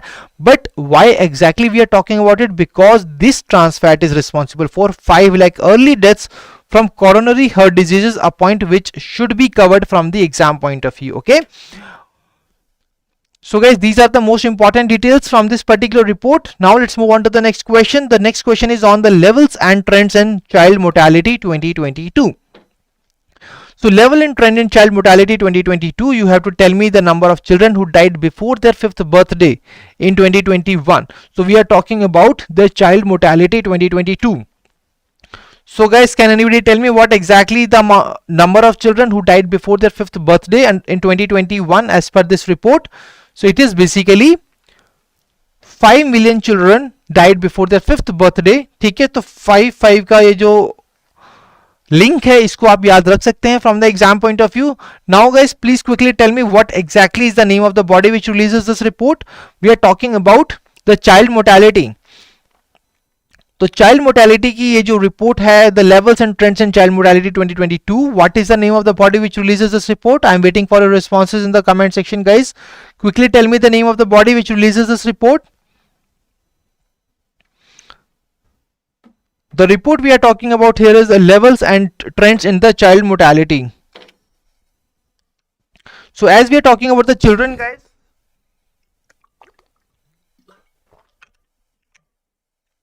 the body which releases this report is UNICEF only. Absolutely right. I can see all the people are saying the right answer. That is UNICEF is the right answer. Absolutely right. Next question. But before moving on to the next question guys, you can see here, it is basically when I talk about the child mortality, it is published by United Nations Interagency Group for Child Mortality Estimation. So UNICEF is not the right answer to this question guys. Let me tell you that it is the United Nations Interagency Group for Child Mortality Estimation which launches this particular report. This is an exception here. So that is why this particular question has been asked, because this kind of question is an exception. So guys, UNIGME is the name of the body which basically estimates the child mortality, and this is the name of the body which releases this particular report. So here we have already covered that 5 million children died before their 5th birthday. Over half of these, that is 2.7 million, occurred among children between age 1 to 59 months, while the remainder 2.3 million occurred in just the first month of their life. और जब हम बात करते हैं India के share की, तो India share was 7 lakh under 5 deaths and 5.8 lakhs infant deaths. Okay, so these are the important data you have to remember. The name of the body which releases this report is also the most important body which you should cover from the exam point of view. Okay, now as we have covered the child mortality, so now let's talk about the maternal mortality. So there is a report which is being called the trend in the maternal mortality report. You have to identify the name of the body which releases this report. Guys, quickly tell me the organization which releases this report. We are talking about the trends in maternal mortality. When we talked about the child mortality, it was UNIGME which releases the report. When we talk about the maternal mortality, it is World Health Organization, World Bank Group, United Nations Population Fund. So all these particular bodies together releases this report, that is trends in maternal mortality. Okay, so trend in maternal mortality report is being launched by WHO, World Bank Group and United Nations Population Fund. And what are the name of other organizations? It includes UNICEF and the UNDESA, that is United Nations Department of Economic and Social Affairs. यहाँ से आपको क्या याद रखना है? यहाँ से आपको सबसे इंपॉर्टेंट चीज ये याद रखनी है that India was ranked second for when we talk about the global maternity mortality. But when I talk about on the top, what is the name of that country which was on the top? It was Nigeria, which has the highest estimated number of maternal deaths with approximately 82,000 maternal deaths. This number is not that much important, but the name of the country is very important from the exam point of view. The country which has got the highest estimated number of maternal deaths. Okay, so guys, now let's move on to the next question. The next question is on the World Social Report 2023, leaving no one behind in an aging world. So guys, quickly tell me the population of elderly people by 2050 as per this report. What is going to be the population of elderly people by 2050 as per the report, that is World Social Report 2023? What is the name? What exactly is that number? So they are basically here. What is the right answer? None of the above is the right answer. So guys, what is the right answer? It is basically 1.6 billion that the population will be in 2050. and it will account for more than 16% of the global population. Okay, so guys, जब हम बात करते हैं world social report की, इसको कौन launch करता है? The organisation which is basically caters to the social affairs. And what is the name of that organization? The name of that organization is United Nations Department of Economic and Social Affairs, which releases the world social report. And as per the report, when we talk about the elderly population, it is going to reach to 1.6 billion in 2050. Next question is on the transforming education with the equitable financing. Guys, quickly tell me the right answer. What is the percentage of education funding that goes to the poorest 20% of the learners? So this particular report basically tells us about the education funding. We are basically talking about transforming education with the equitable financing. That means अगर हम equally funds को allocate करते हैं to the people, so here what exactly is basically जो at present जो हमारा status है regarding the allocation of this funding for the education purposes to the 20% of the learners, which are the poorest 20% and then the richest 20%. So guys, quickly tell me what is the right answer. It is option 3, that is 16%. So 16% of the education funding goes to the poorest 20% of the learners. Okay, और अगर हम सिर्फ एक percentage point का increase करते हैं allocation of the public education resources to the poorest 20%, then what will happen? 35 million primary school age children will basically can be brought out from the learning poverty. तो इतने लोगों को हम learning poverty से निकाल सकते हैं. The question number 83, the right answer is this. And guys, I am really glad to see that all the people are telling me the right answers to these questions. So that is what we basically want from all of you in the exam as well, कि आप जल्दी जल्दी से questions के सही answer करें, so that you will be able to attempt, at least you can see all the 80 questions in the matter of 25 minutes. Okay, so guys, apart from that, when we talk about the low income countries, ये जो gap है, that is among the poorest learners and among the richest learners, तो ये और ज़्यादा बढ़ जाता है in the low income countries. ठीक है, so guys, this is another important data.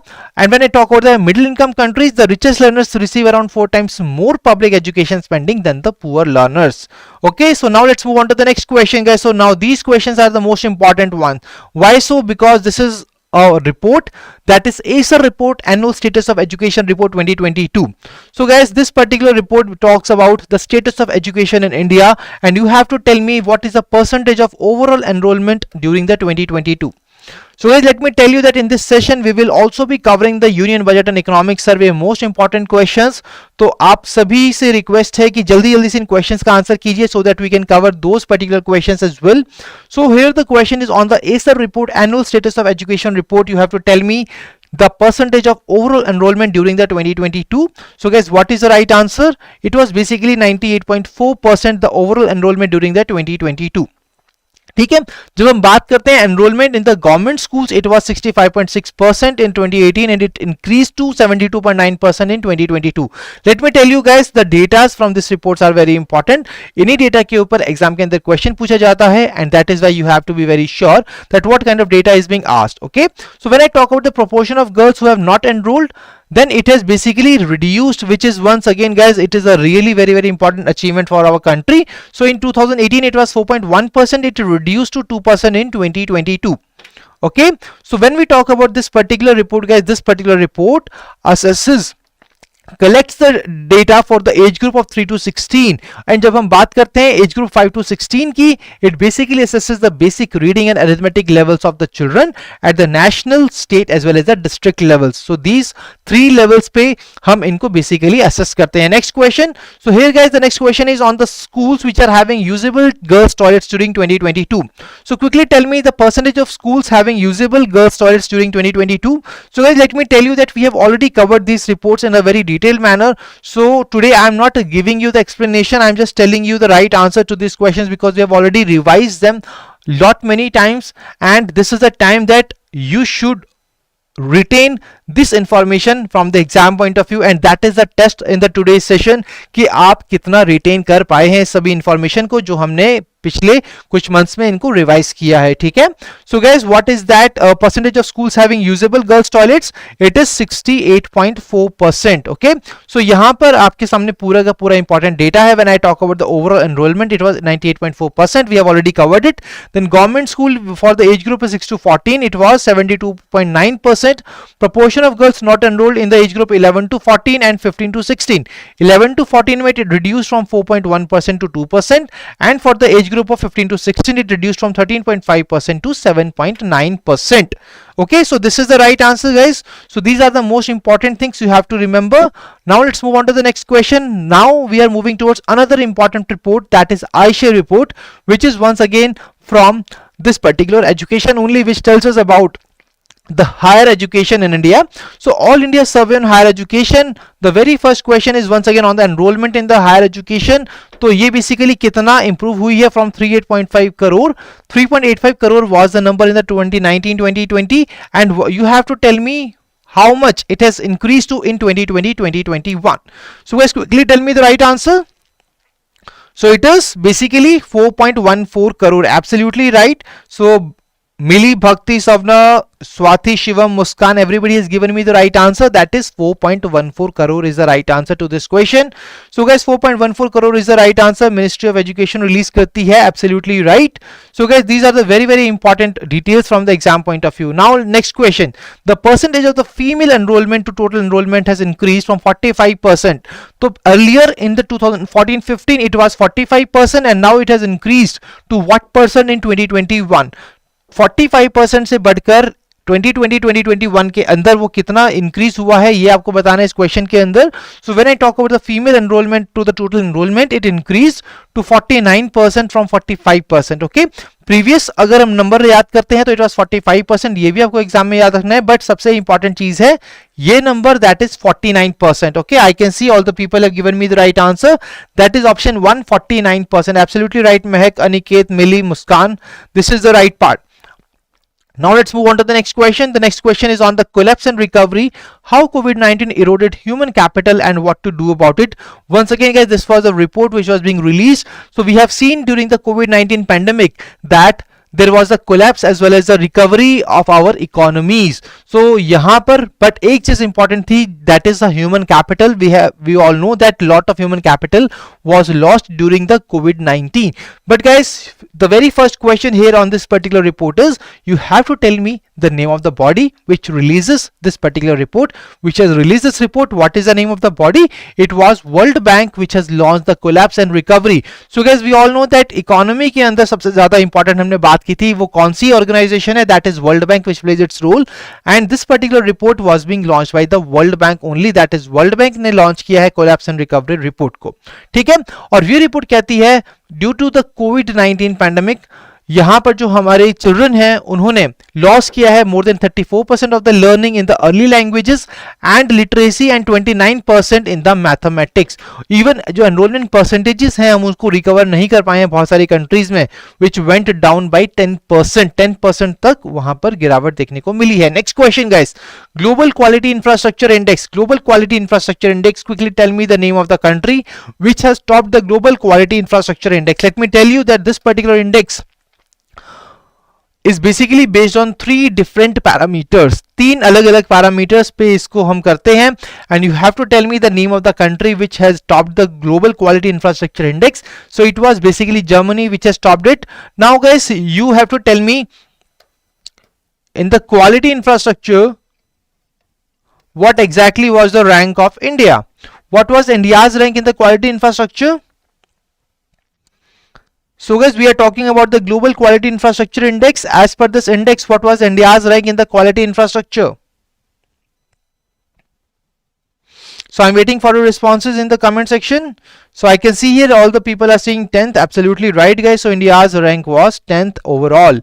Okay. So जब हम बात करते हैं इस रिपोर्ट को रिलीज किसने किया है, the report was being launched by Mezzo Partner and Analytica. And when I talk about the 3 different parameters under this report, these are accreditation, standardization and metrology system. और यहाँ पर individual rank इंडिया की दी गई है across the 3 parameters. We have covered the quality infrastructure one.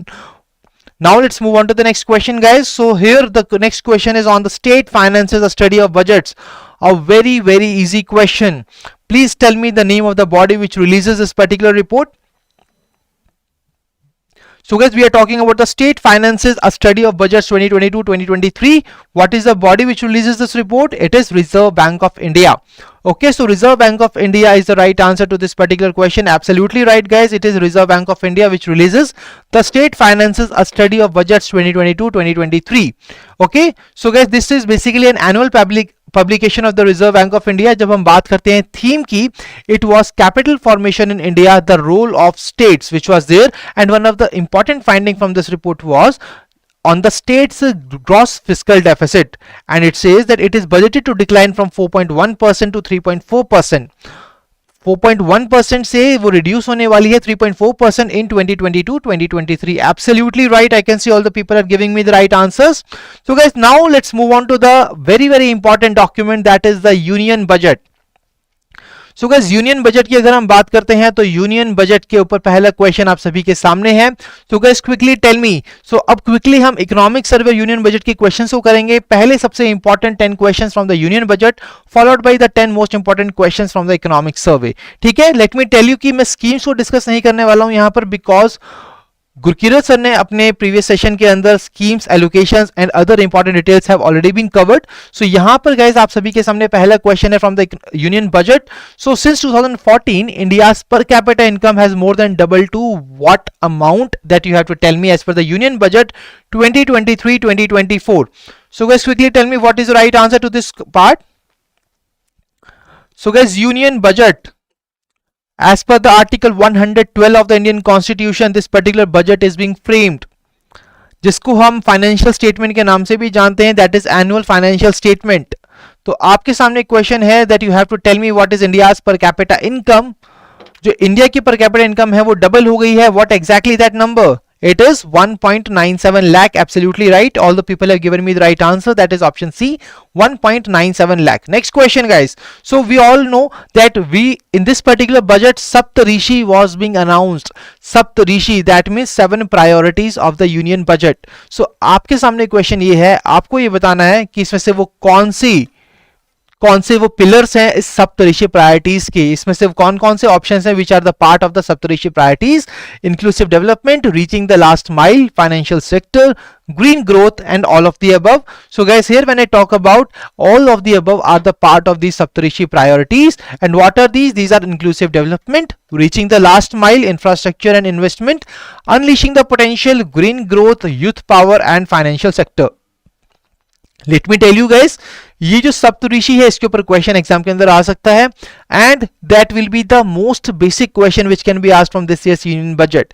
Okay, so you all have to remember these 7 priorities. Okay, now let's move on to the next question. Guys, next question is basically regarding one of the initiative which has been announced in the union budget 2023-2024.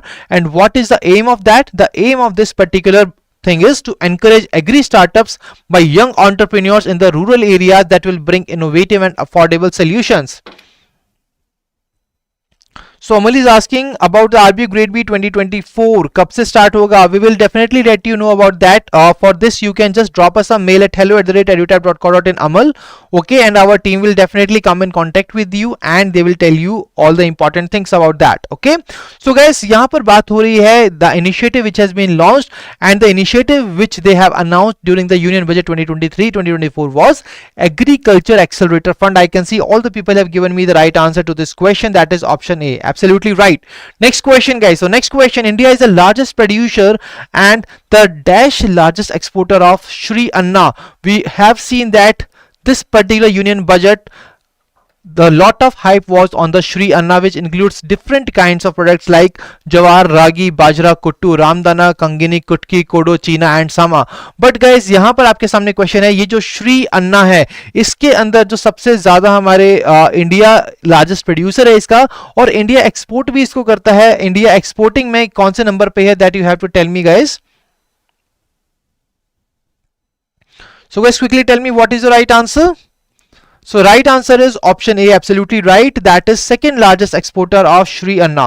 So guys, let me tell you, the students who are asking the queries which are apart from this particular session, it's my humble request to all of you that let us first cover this particular session, and after that we can move on to those kind of queries. Okay, Manisha. So I will be telling you about the top 50 MCQs after that. Okay, so guys, when I talk about this particular part, so India is a basically second largest exporter of Sri Anna in the world. Next question guys, next question, mission to eliminate sickle cell. We talked about the mission to eliminate the TB, that was India's target to eliminate by 2025, world का target है 2030. Now when I talk about the mission to eliminate the sickle cell, तो sickle cell anemia को eliminate करने के लिए जो India का target है, what exactly it is that, by which year India is targeting to eliminate sickle cell anemia, and that is 2047. तो 2047 तक we are targeting to basically eliminate the sickle cell anemia from India. Okay, so this is the right answer, absolutely right. I can see all the people have given me the right answer guys. Now let's move on to the next question. So guys, we all know the program that is aspirational district program. On the similar lines, government has recently launched aspirational block program. Okay, तो aspirational block program से अगर हम बात करते हैं, so you have to basically tell me that how many blocks will be targeted under this particular initiative of aspirational block program. So guys, quickly tell me the right answer. How many blocks will be covered under this part? So basically 500 blocks will be covered. Absolutely right. Mili, Mehak, Yathave, Muskan, Rishi, Abhishek, Neetu, Samriti, everybody of you have given me the right answer. Kiran, Niharika, the right answer is 500 blocks. Next question guys. So Urban Infrastructure Development Fund. Urban Infrastructure Development Fund was being announced during the union budget, and you have to identify the incorrect statement with respect to the UIDF.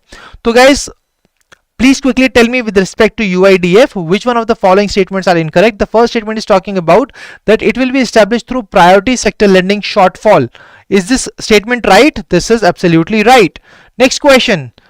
It will be managed by the National Housing Bank. Is this statement right guys? The statement number 2, absolutely this statement is right. The third statement says that the government will make available 1000 crores per annum towards the fund. So we are talking about the Urban Infrastructure Development Fund. ठीक है, तो इसके अंदर ये कहता है statement that only 1000 crores will be made available by the government, but this is not the right part, because it is going to be 10,000 crore which will be provided by the government, and that is why statement 3 is absolutely incorrect, and option E is the right answer. That is only 3 is the right answer. Absolutely right guys. Now let's move on to the next question. So here we all know that we are moving towards the 5G. अभी हम सभी ने 5G को use करना शुरू किया है, तो अगला क्वेश्चन आता है 5G के ऊपर. So how many labs will be set up for developing application using the 5G services? तो ऐसी कितनी labs को सेटअप किया जाएगा in the engineering institutes for developing application using the 5G services? What is the right answer? It is basically total 100 such labs will be set up for developing application using 5G services. Okay, so 5G यहाँ पर सभी लोग इस्तेमाल कर रहे हैं 5G का, most of the people. So guys, ये जो 5G services है, 5G services को यूज करके एप्लीकेशन को सेटअप करने वाली कुछ लैब्स बनाई जाएंगी इंजीनियरिंग इंस्टीट्यूट्स के अंदर. And what is the number of labs here? They are 100 in nature. Absolutely right, they are 100. Next question guys, next question from a very important scheme which was being launched during the union budget, and what is that? That is Mahila Samman Saving Certificate Scheme. So guys, what you have to do, you are just required to identify the incorrect statement with regard to Mahila Samman Saving Certificate Scheme. Here the 5 options are being given. You have to identify the incorrect statement. Whenever the question is being asked guys, you have to remember the demand of the question. It is asking you to identify the incorrect statement or the correct statement. So guys, we are talking about the incorrect statement. So very first statement is it is a one-time new small savings scheme. Second statement says it is available for a 3-year period up to March 2026. Third statement says the offer deposit facility up to rupees 2 lakh in the name of women or girls. The tenure of the deposit will be of 2 years, and it will be offer fixed interest rate of 7.5% with the partial withdrawal option. So guys, can anybody tell me what is the right answer? So I can see most of the people are saying it is option B, as it is written March 2026, but it should be March 2025. Absolutely right. This particular scheme is available for a 2-year period, that is till March 2025. Absolutely right. So guys, this is the right answer to this particular question, to the Mahila Samman Saving Certificate Scheme. Okay, it is a one-time new small saving schemes which has been launched by the government of India. Absolutely right. Okay, so now guys, there is a important additional question to all of you, a googly question for all of you. Let me see who will tell me the right answer. The question is, how many accounts can be created by a single woman under this particular scheme? Can anybody tell me that what exactly is the limit to the number of accounts that can be created under the Mahila Samman Saving Certificate Scheme. So here I can see all the people are saying that there is no limit of any number of accounts because the women can have any number of accounts, but there is a timeline, guys. There is a timeline between the two accounts. What is that? That is 3 months. And this any number of accounts is basically that this 2 lakh, the highest, the maximum deposit facility of rupees 2 lakh should be catered off under this particular part. Okay, absolutely right. I'm really glad to see all the people have given me the right answer. So guys, the right answer is option B. Now let's move on to the next question. The next question is on the fiscal deficit. So guys, fiscal deficit for the 2023-2024. What is the right answer? What is the budget estimate of the fiscal deficit for 2023-24 as per the Union Budget 2023-2024? What is that?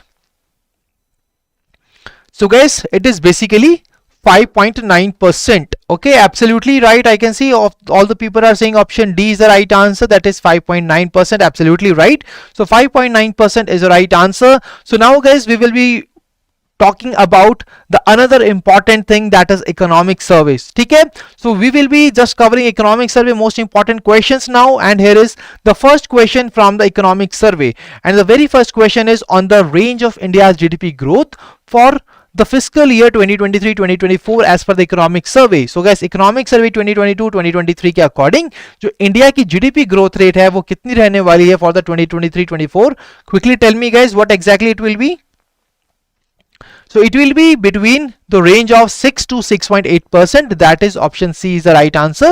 That is 6 to 6.8% is the right answer for this particular question. Okay, so India's GDP growth rate as per the economic survey 2022-2023 will be 6 to 6.8%. Next question. So guys, during 2021-2022 जो agriculture exports थे India के, उन्होंने एक achievement Lee and it has crossed a all-time high of one of these particular values. You have to identify that what exactly this particular value is that has been broken by these agriculture exports from India. And guys, this was an all-time record which they have basically beaten. So what exactly that number is? That number is $50.2 billion. Okay, so agriculture exports has reached an all-time high of $50.2 billion US as per the economic survey 2022-2023. Absolutely right, guys. Let me tell you, economic survey is once again a very, very important document which you have to cover from the exam point of view. Next question.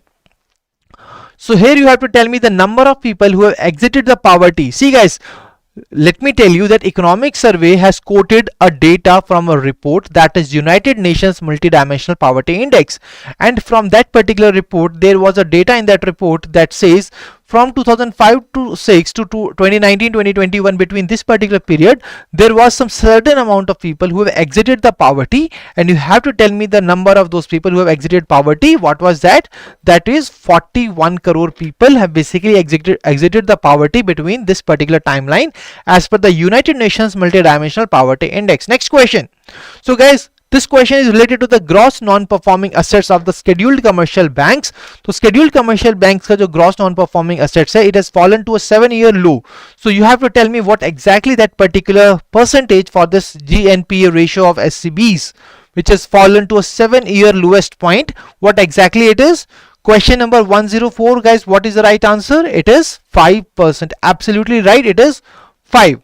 Okay, so GNPA assets ratio of SCBs has fallen to 5. Absolutely right. So guys, आप यहाँ पर देख सकते हो वो इतनी हो गई है. और जब हम बात करते हैं CRAR की, that is capital to risk weighted asset ratio, what exactly it was? It was 16.0.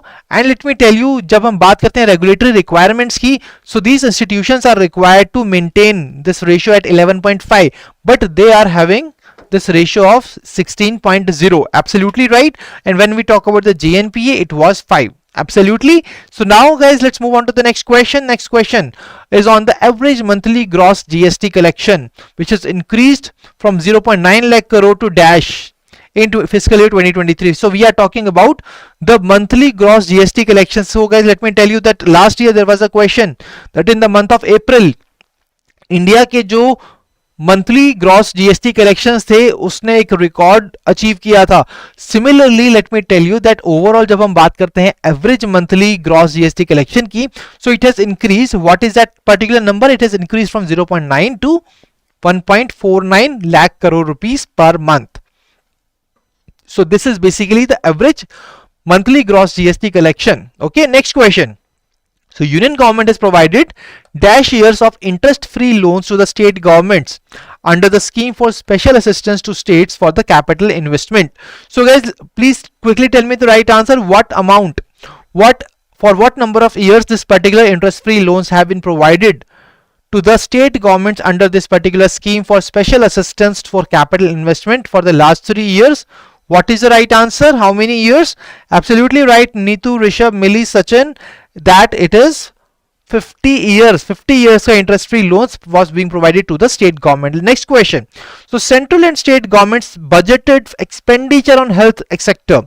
What exactly it was in the terms of the GDP? तो जो हमारा सेंट्रल और स्टेट गवर्नमेंट का एक्सपेंडिचर है on the health sector, what exactly it was in terms of GDP in the fiscal year 2023? So what was that? Question number 107. What is the right answer? It is 2.1%. So when we talk about the central and state government's budgeted expenditure on health sector, it was 2.1% of the GDP in fiscal year 23. Absolutely right. Next question, guys. So the last 3 questions of the today's session, quickly tell me the right answer to the question number 108. So as a result of the Jal Jeevan mission, we really know, basically we are providing the tap water under this particular part कि सभी को पानी मिले, ठीक है. So under the Jal Jeevan mission 19.4 crore rural households में से कितने करोड़ households हैं who are getting the tap water facility in their homes? Please guys quickly tell me the number of such kind of people who are getting the tap water supply in their homes after the implementation of the Jal Jeevan mission. So out of the 19.4 crore households, basically total 11 crore households are getting the tap water supply in the rural homes. Absolutely right, this is the right answer. Next question guys, next question from the Pradhan Mantri Ujjwala Yojana. तो ये जो LPG coverage है ये improve हुई है. You have to tell me what exactly is the present state. In 2016 it was 62%. 62% से बढ़कर ये कितना परसेंट हुई है ये आपको बताना है चैट बॉक्स के अंदर. LPG coverage कितना improve हुई है? So the LPG coverage has been improved too. The right answer is option E, that is none of the above. So guys, can anybody tell me what is the right answer to this question? So guys, can anybody tell me what exactly is that particular improvement to the question number 109? It was 62% is that 2016. And what exactly is the present one? 2021 के अंदर कितना था? Absolutely right, it was 99.8%. Absolutely right, it was 99.8%. Okay, so here is a learning for all of you that the answer can also be the none of the above as well. So in order to identify the right answer, you must know what exactly the right answer is. Okay, so 62% से बढ़कर LPG coverage increase हुआ है 99.8% due to the Pradhan Mantri Ujjwala Yojana. Now guys, we are moving towards the last question of our today's session, and the last question is here on the screen. It is basically on the India's rank globally with respect to the net gain in average annual forest area. So हम forest के बारे में बात करते हैं, हम climate mitigation की बात करते हैं, तो यहाँ पर जो एवरेज एनुअल फॉरेस्ट एरिया है इसमें जो नेट गेन हुआ है उस पे इंडिया की रैंक क्या है between the period of 2010 to 2020. That means basically we are talking about the last decade. तो लास्ट डेकेड के अंदर ये जो पर्टिकुलर चेंज आया है, what exactly it was. So India ranks dash globally with respect to the net gain in average forest area between 2010 and 2020. What it is? India's rank was third basically. Okay, so India's rank was third. That is the right answer to this question. So guys, that was all from this particular session. So we have covered the most important reports and indices. We have seen that what exactly your scores are. So guys, now it's your turn that you should tell me what exactly was your score out of 110 in this particular session. So we have covered the most important questions from the January to June 2023 reports. ठीक है, so last 6 months के reports को हमने cover किया है, and apart from that we have also covered the union budget and economic survey. Okay, so यहाँ पर जो हमारा सबसे important motive था आज के session का, that was to test your retention level. So guys, now you have to tell me your score, what exactly your score was out of 110 in this particular session. So guys अपने अपने scores आप मुझे after the session in the chat box बता सकते हैं. इन the comment section you can just calculate and you can tell me in the comment section as well that what exactly your score was in the today's session. And now guys, a very important part for all of you, that we have launched the ultimate test series for the RBI Grade B 2023 exam. So guys, you have to, in order to be ready, 100% ready for the current affairs. We all know that the general awareness section is the one of the very important section when we talk about the exam. It is the most scoring section and this is a tiebreaker as well. So here what we have done, we have launched a very important initiative for all of you, that is a ultimate test series in which we are providing you the flat 75% off. You can use the code that is RBI 175 for this particular part, okay, in order to get this particular discount for this test series. Okay, and guys, if you want to get the access the PDF of this particular session, you will get the PDF of the session at our Telegram channel. So kindly do not forget to join our Telegram channel, because all the PDF to such sessions are being uploaded on the Telegram channel within 24 hours of time. And if you have still not subscribed to our YouTube channel, guys, kindly subscribe it and press the bell icon to receive all the latest updates of the courses and videos offered by us. So guys, I really believe कि आज का session आप सभी को काफी अच्छा लगा होगा. And now this is the time that you guys can share your queries in the chat box, at what exactly your queries are, so that we can conclude them, we can resolve your queries. And guys, if you are watching the recording of the session, what you can do, अगर आपको अभी कोई query नहीं है, you can just share your queries at hello@edutap.co.in. You can call us at 814-620-7241. Okay, so guys, I can see here that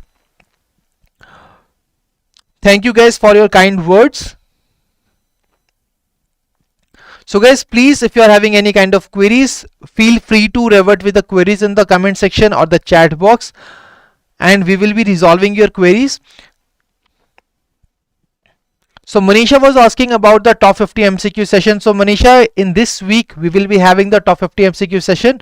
Do not worry, we will be covering the most important current affairs for this particular week in this particular Saturday. So do not worry about it. Do not forget to join on Saturday at 1 PM for the top 50 MCQ session. Okay, as I told you that I will be resolving your queries at the end of the session. So guys, now it's a time for all of you. So Rohit is asking, sir, when will overall session major revision will be done? So Rohit, we will definitely inform you about that. Do not worry.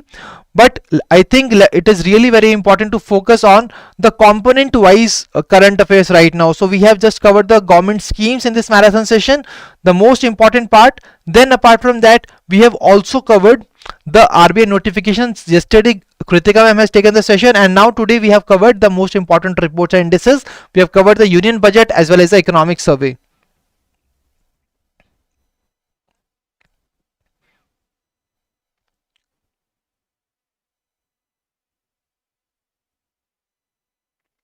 So Udit, basically this particular session was a testing session for all of you, that what exactly, whether you retain all the important information regarding the reports and indices or not, that we have covered in the past months. Okay, so हमने अपने सारे sessions के अंदर काफी detail के अंदर इन सभी reports and indices को डिस्कस किया है when we were doing the revision. But today's session was a marathon one in which you basically your retention was being tested, that whether you retain the information or not.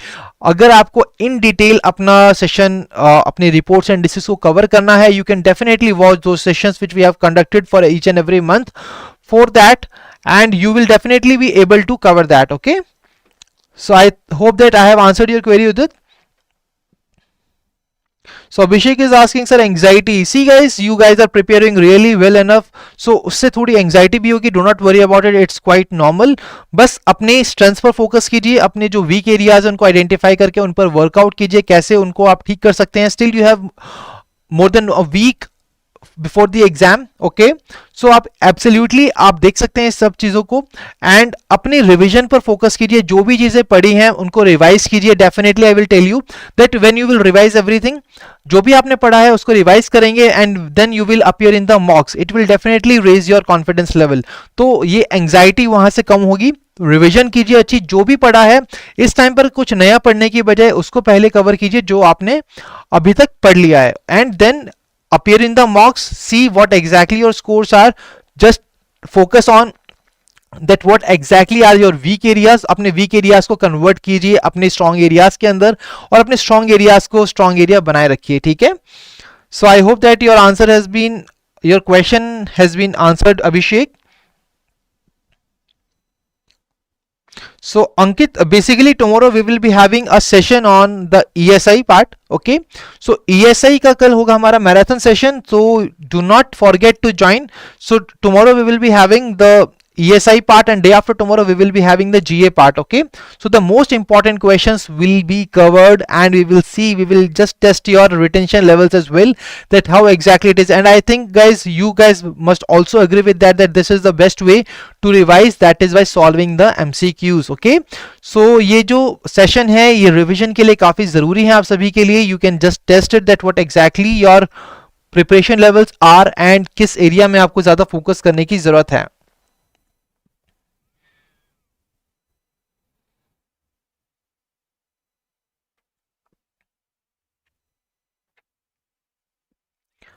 साहिल, आप अपनी query hello@edutap.in पर डाल सकते हैं. Our team will definitely resolve your query regarding the same. Okay, so guys, if you are having any kind of other queries, feel free to revert, and if you have no queries then you can just tell that yes, we can conclude the session, so that we can conclude this particular session, because your every minute and even every second matters a lot, and we just want कि आप maximum चीज़ों को revise कर पाएं in this limited amount of time, maximum चीज़ों को cover कर पाएं. And guys, let me tell you once again that revision is the key for the current affairs. Revise करना ना भूलें. Revision is the most important part when we talk about the current affairs. Okay, and guys, you can also tell me in the comment section that how was the today's session. If you have liked the session, you can also share it with your friends as well who are also preparing for the RBI Grade B officer exam, so that they can get the most out of it. And we can also mention your feedback regarding the session in the comment section as well. Okay, so I think I can see here that thank you Akhil for your kind words, and it was basically you who make this particular kind of session successful. So guys, I can see here that there are no more queries in the chat section. I am just waiting for one more last minute, and if there will be no more queries then we can definitely conclude this particular session. So guys, can we conclude the session? Okay, so I can see here that there are no more queries. So guys, thank you for joining us. ऐसे ही अच्छे से preparation करते रहिए. We will be meeting you tomorrow with another important marathon session, and still we have 2 more sessions to go, that is ESI and the GA part. Okay, so do not forget to join them. So guys, thank you for joining us. Wish you all happy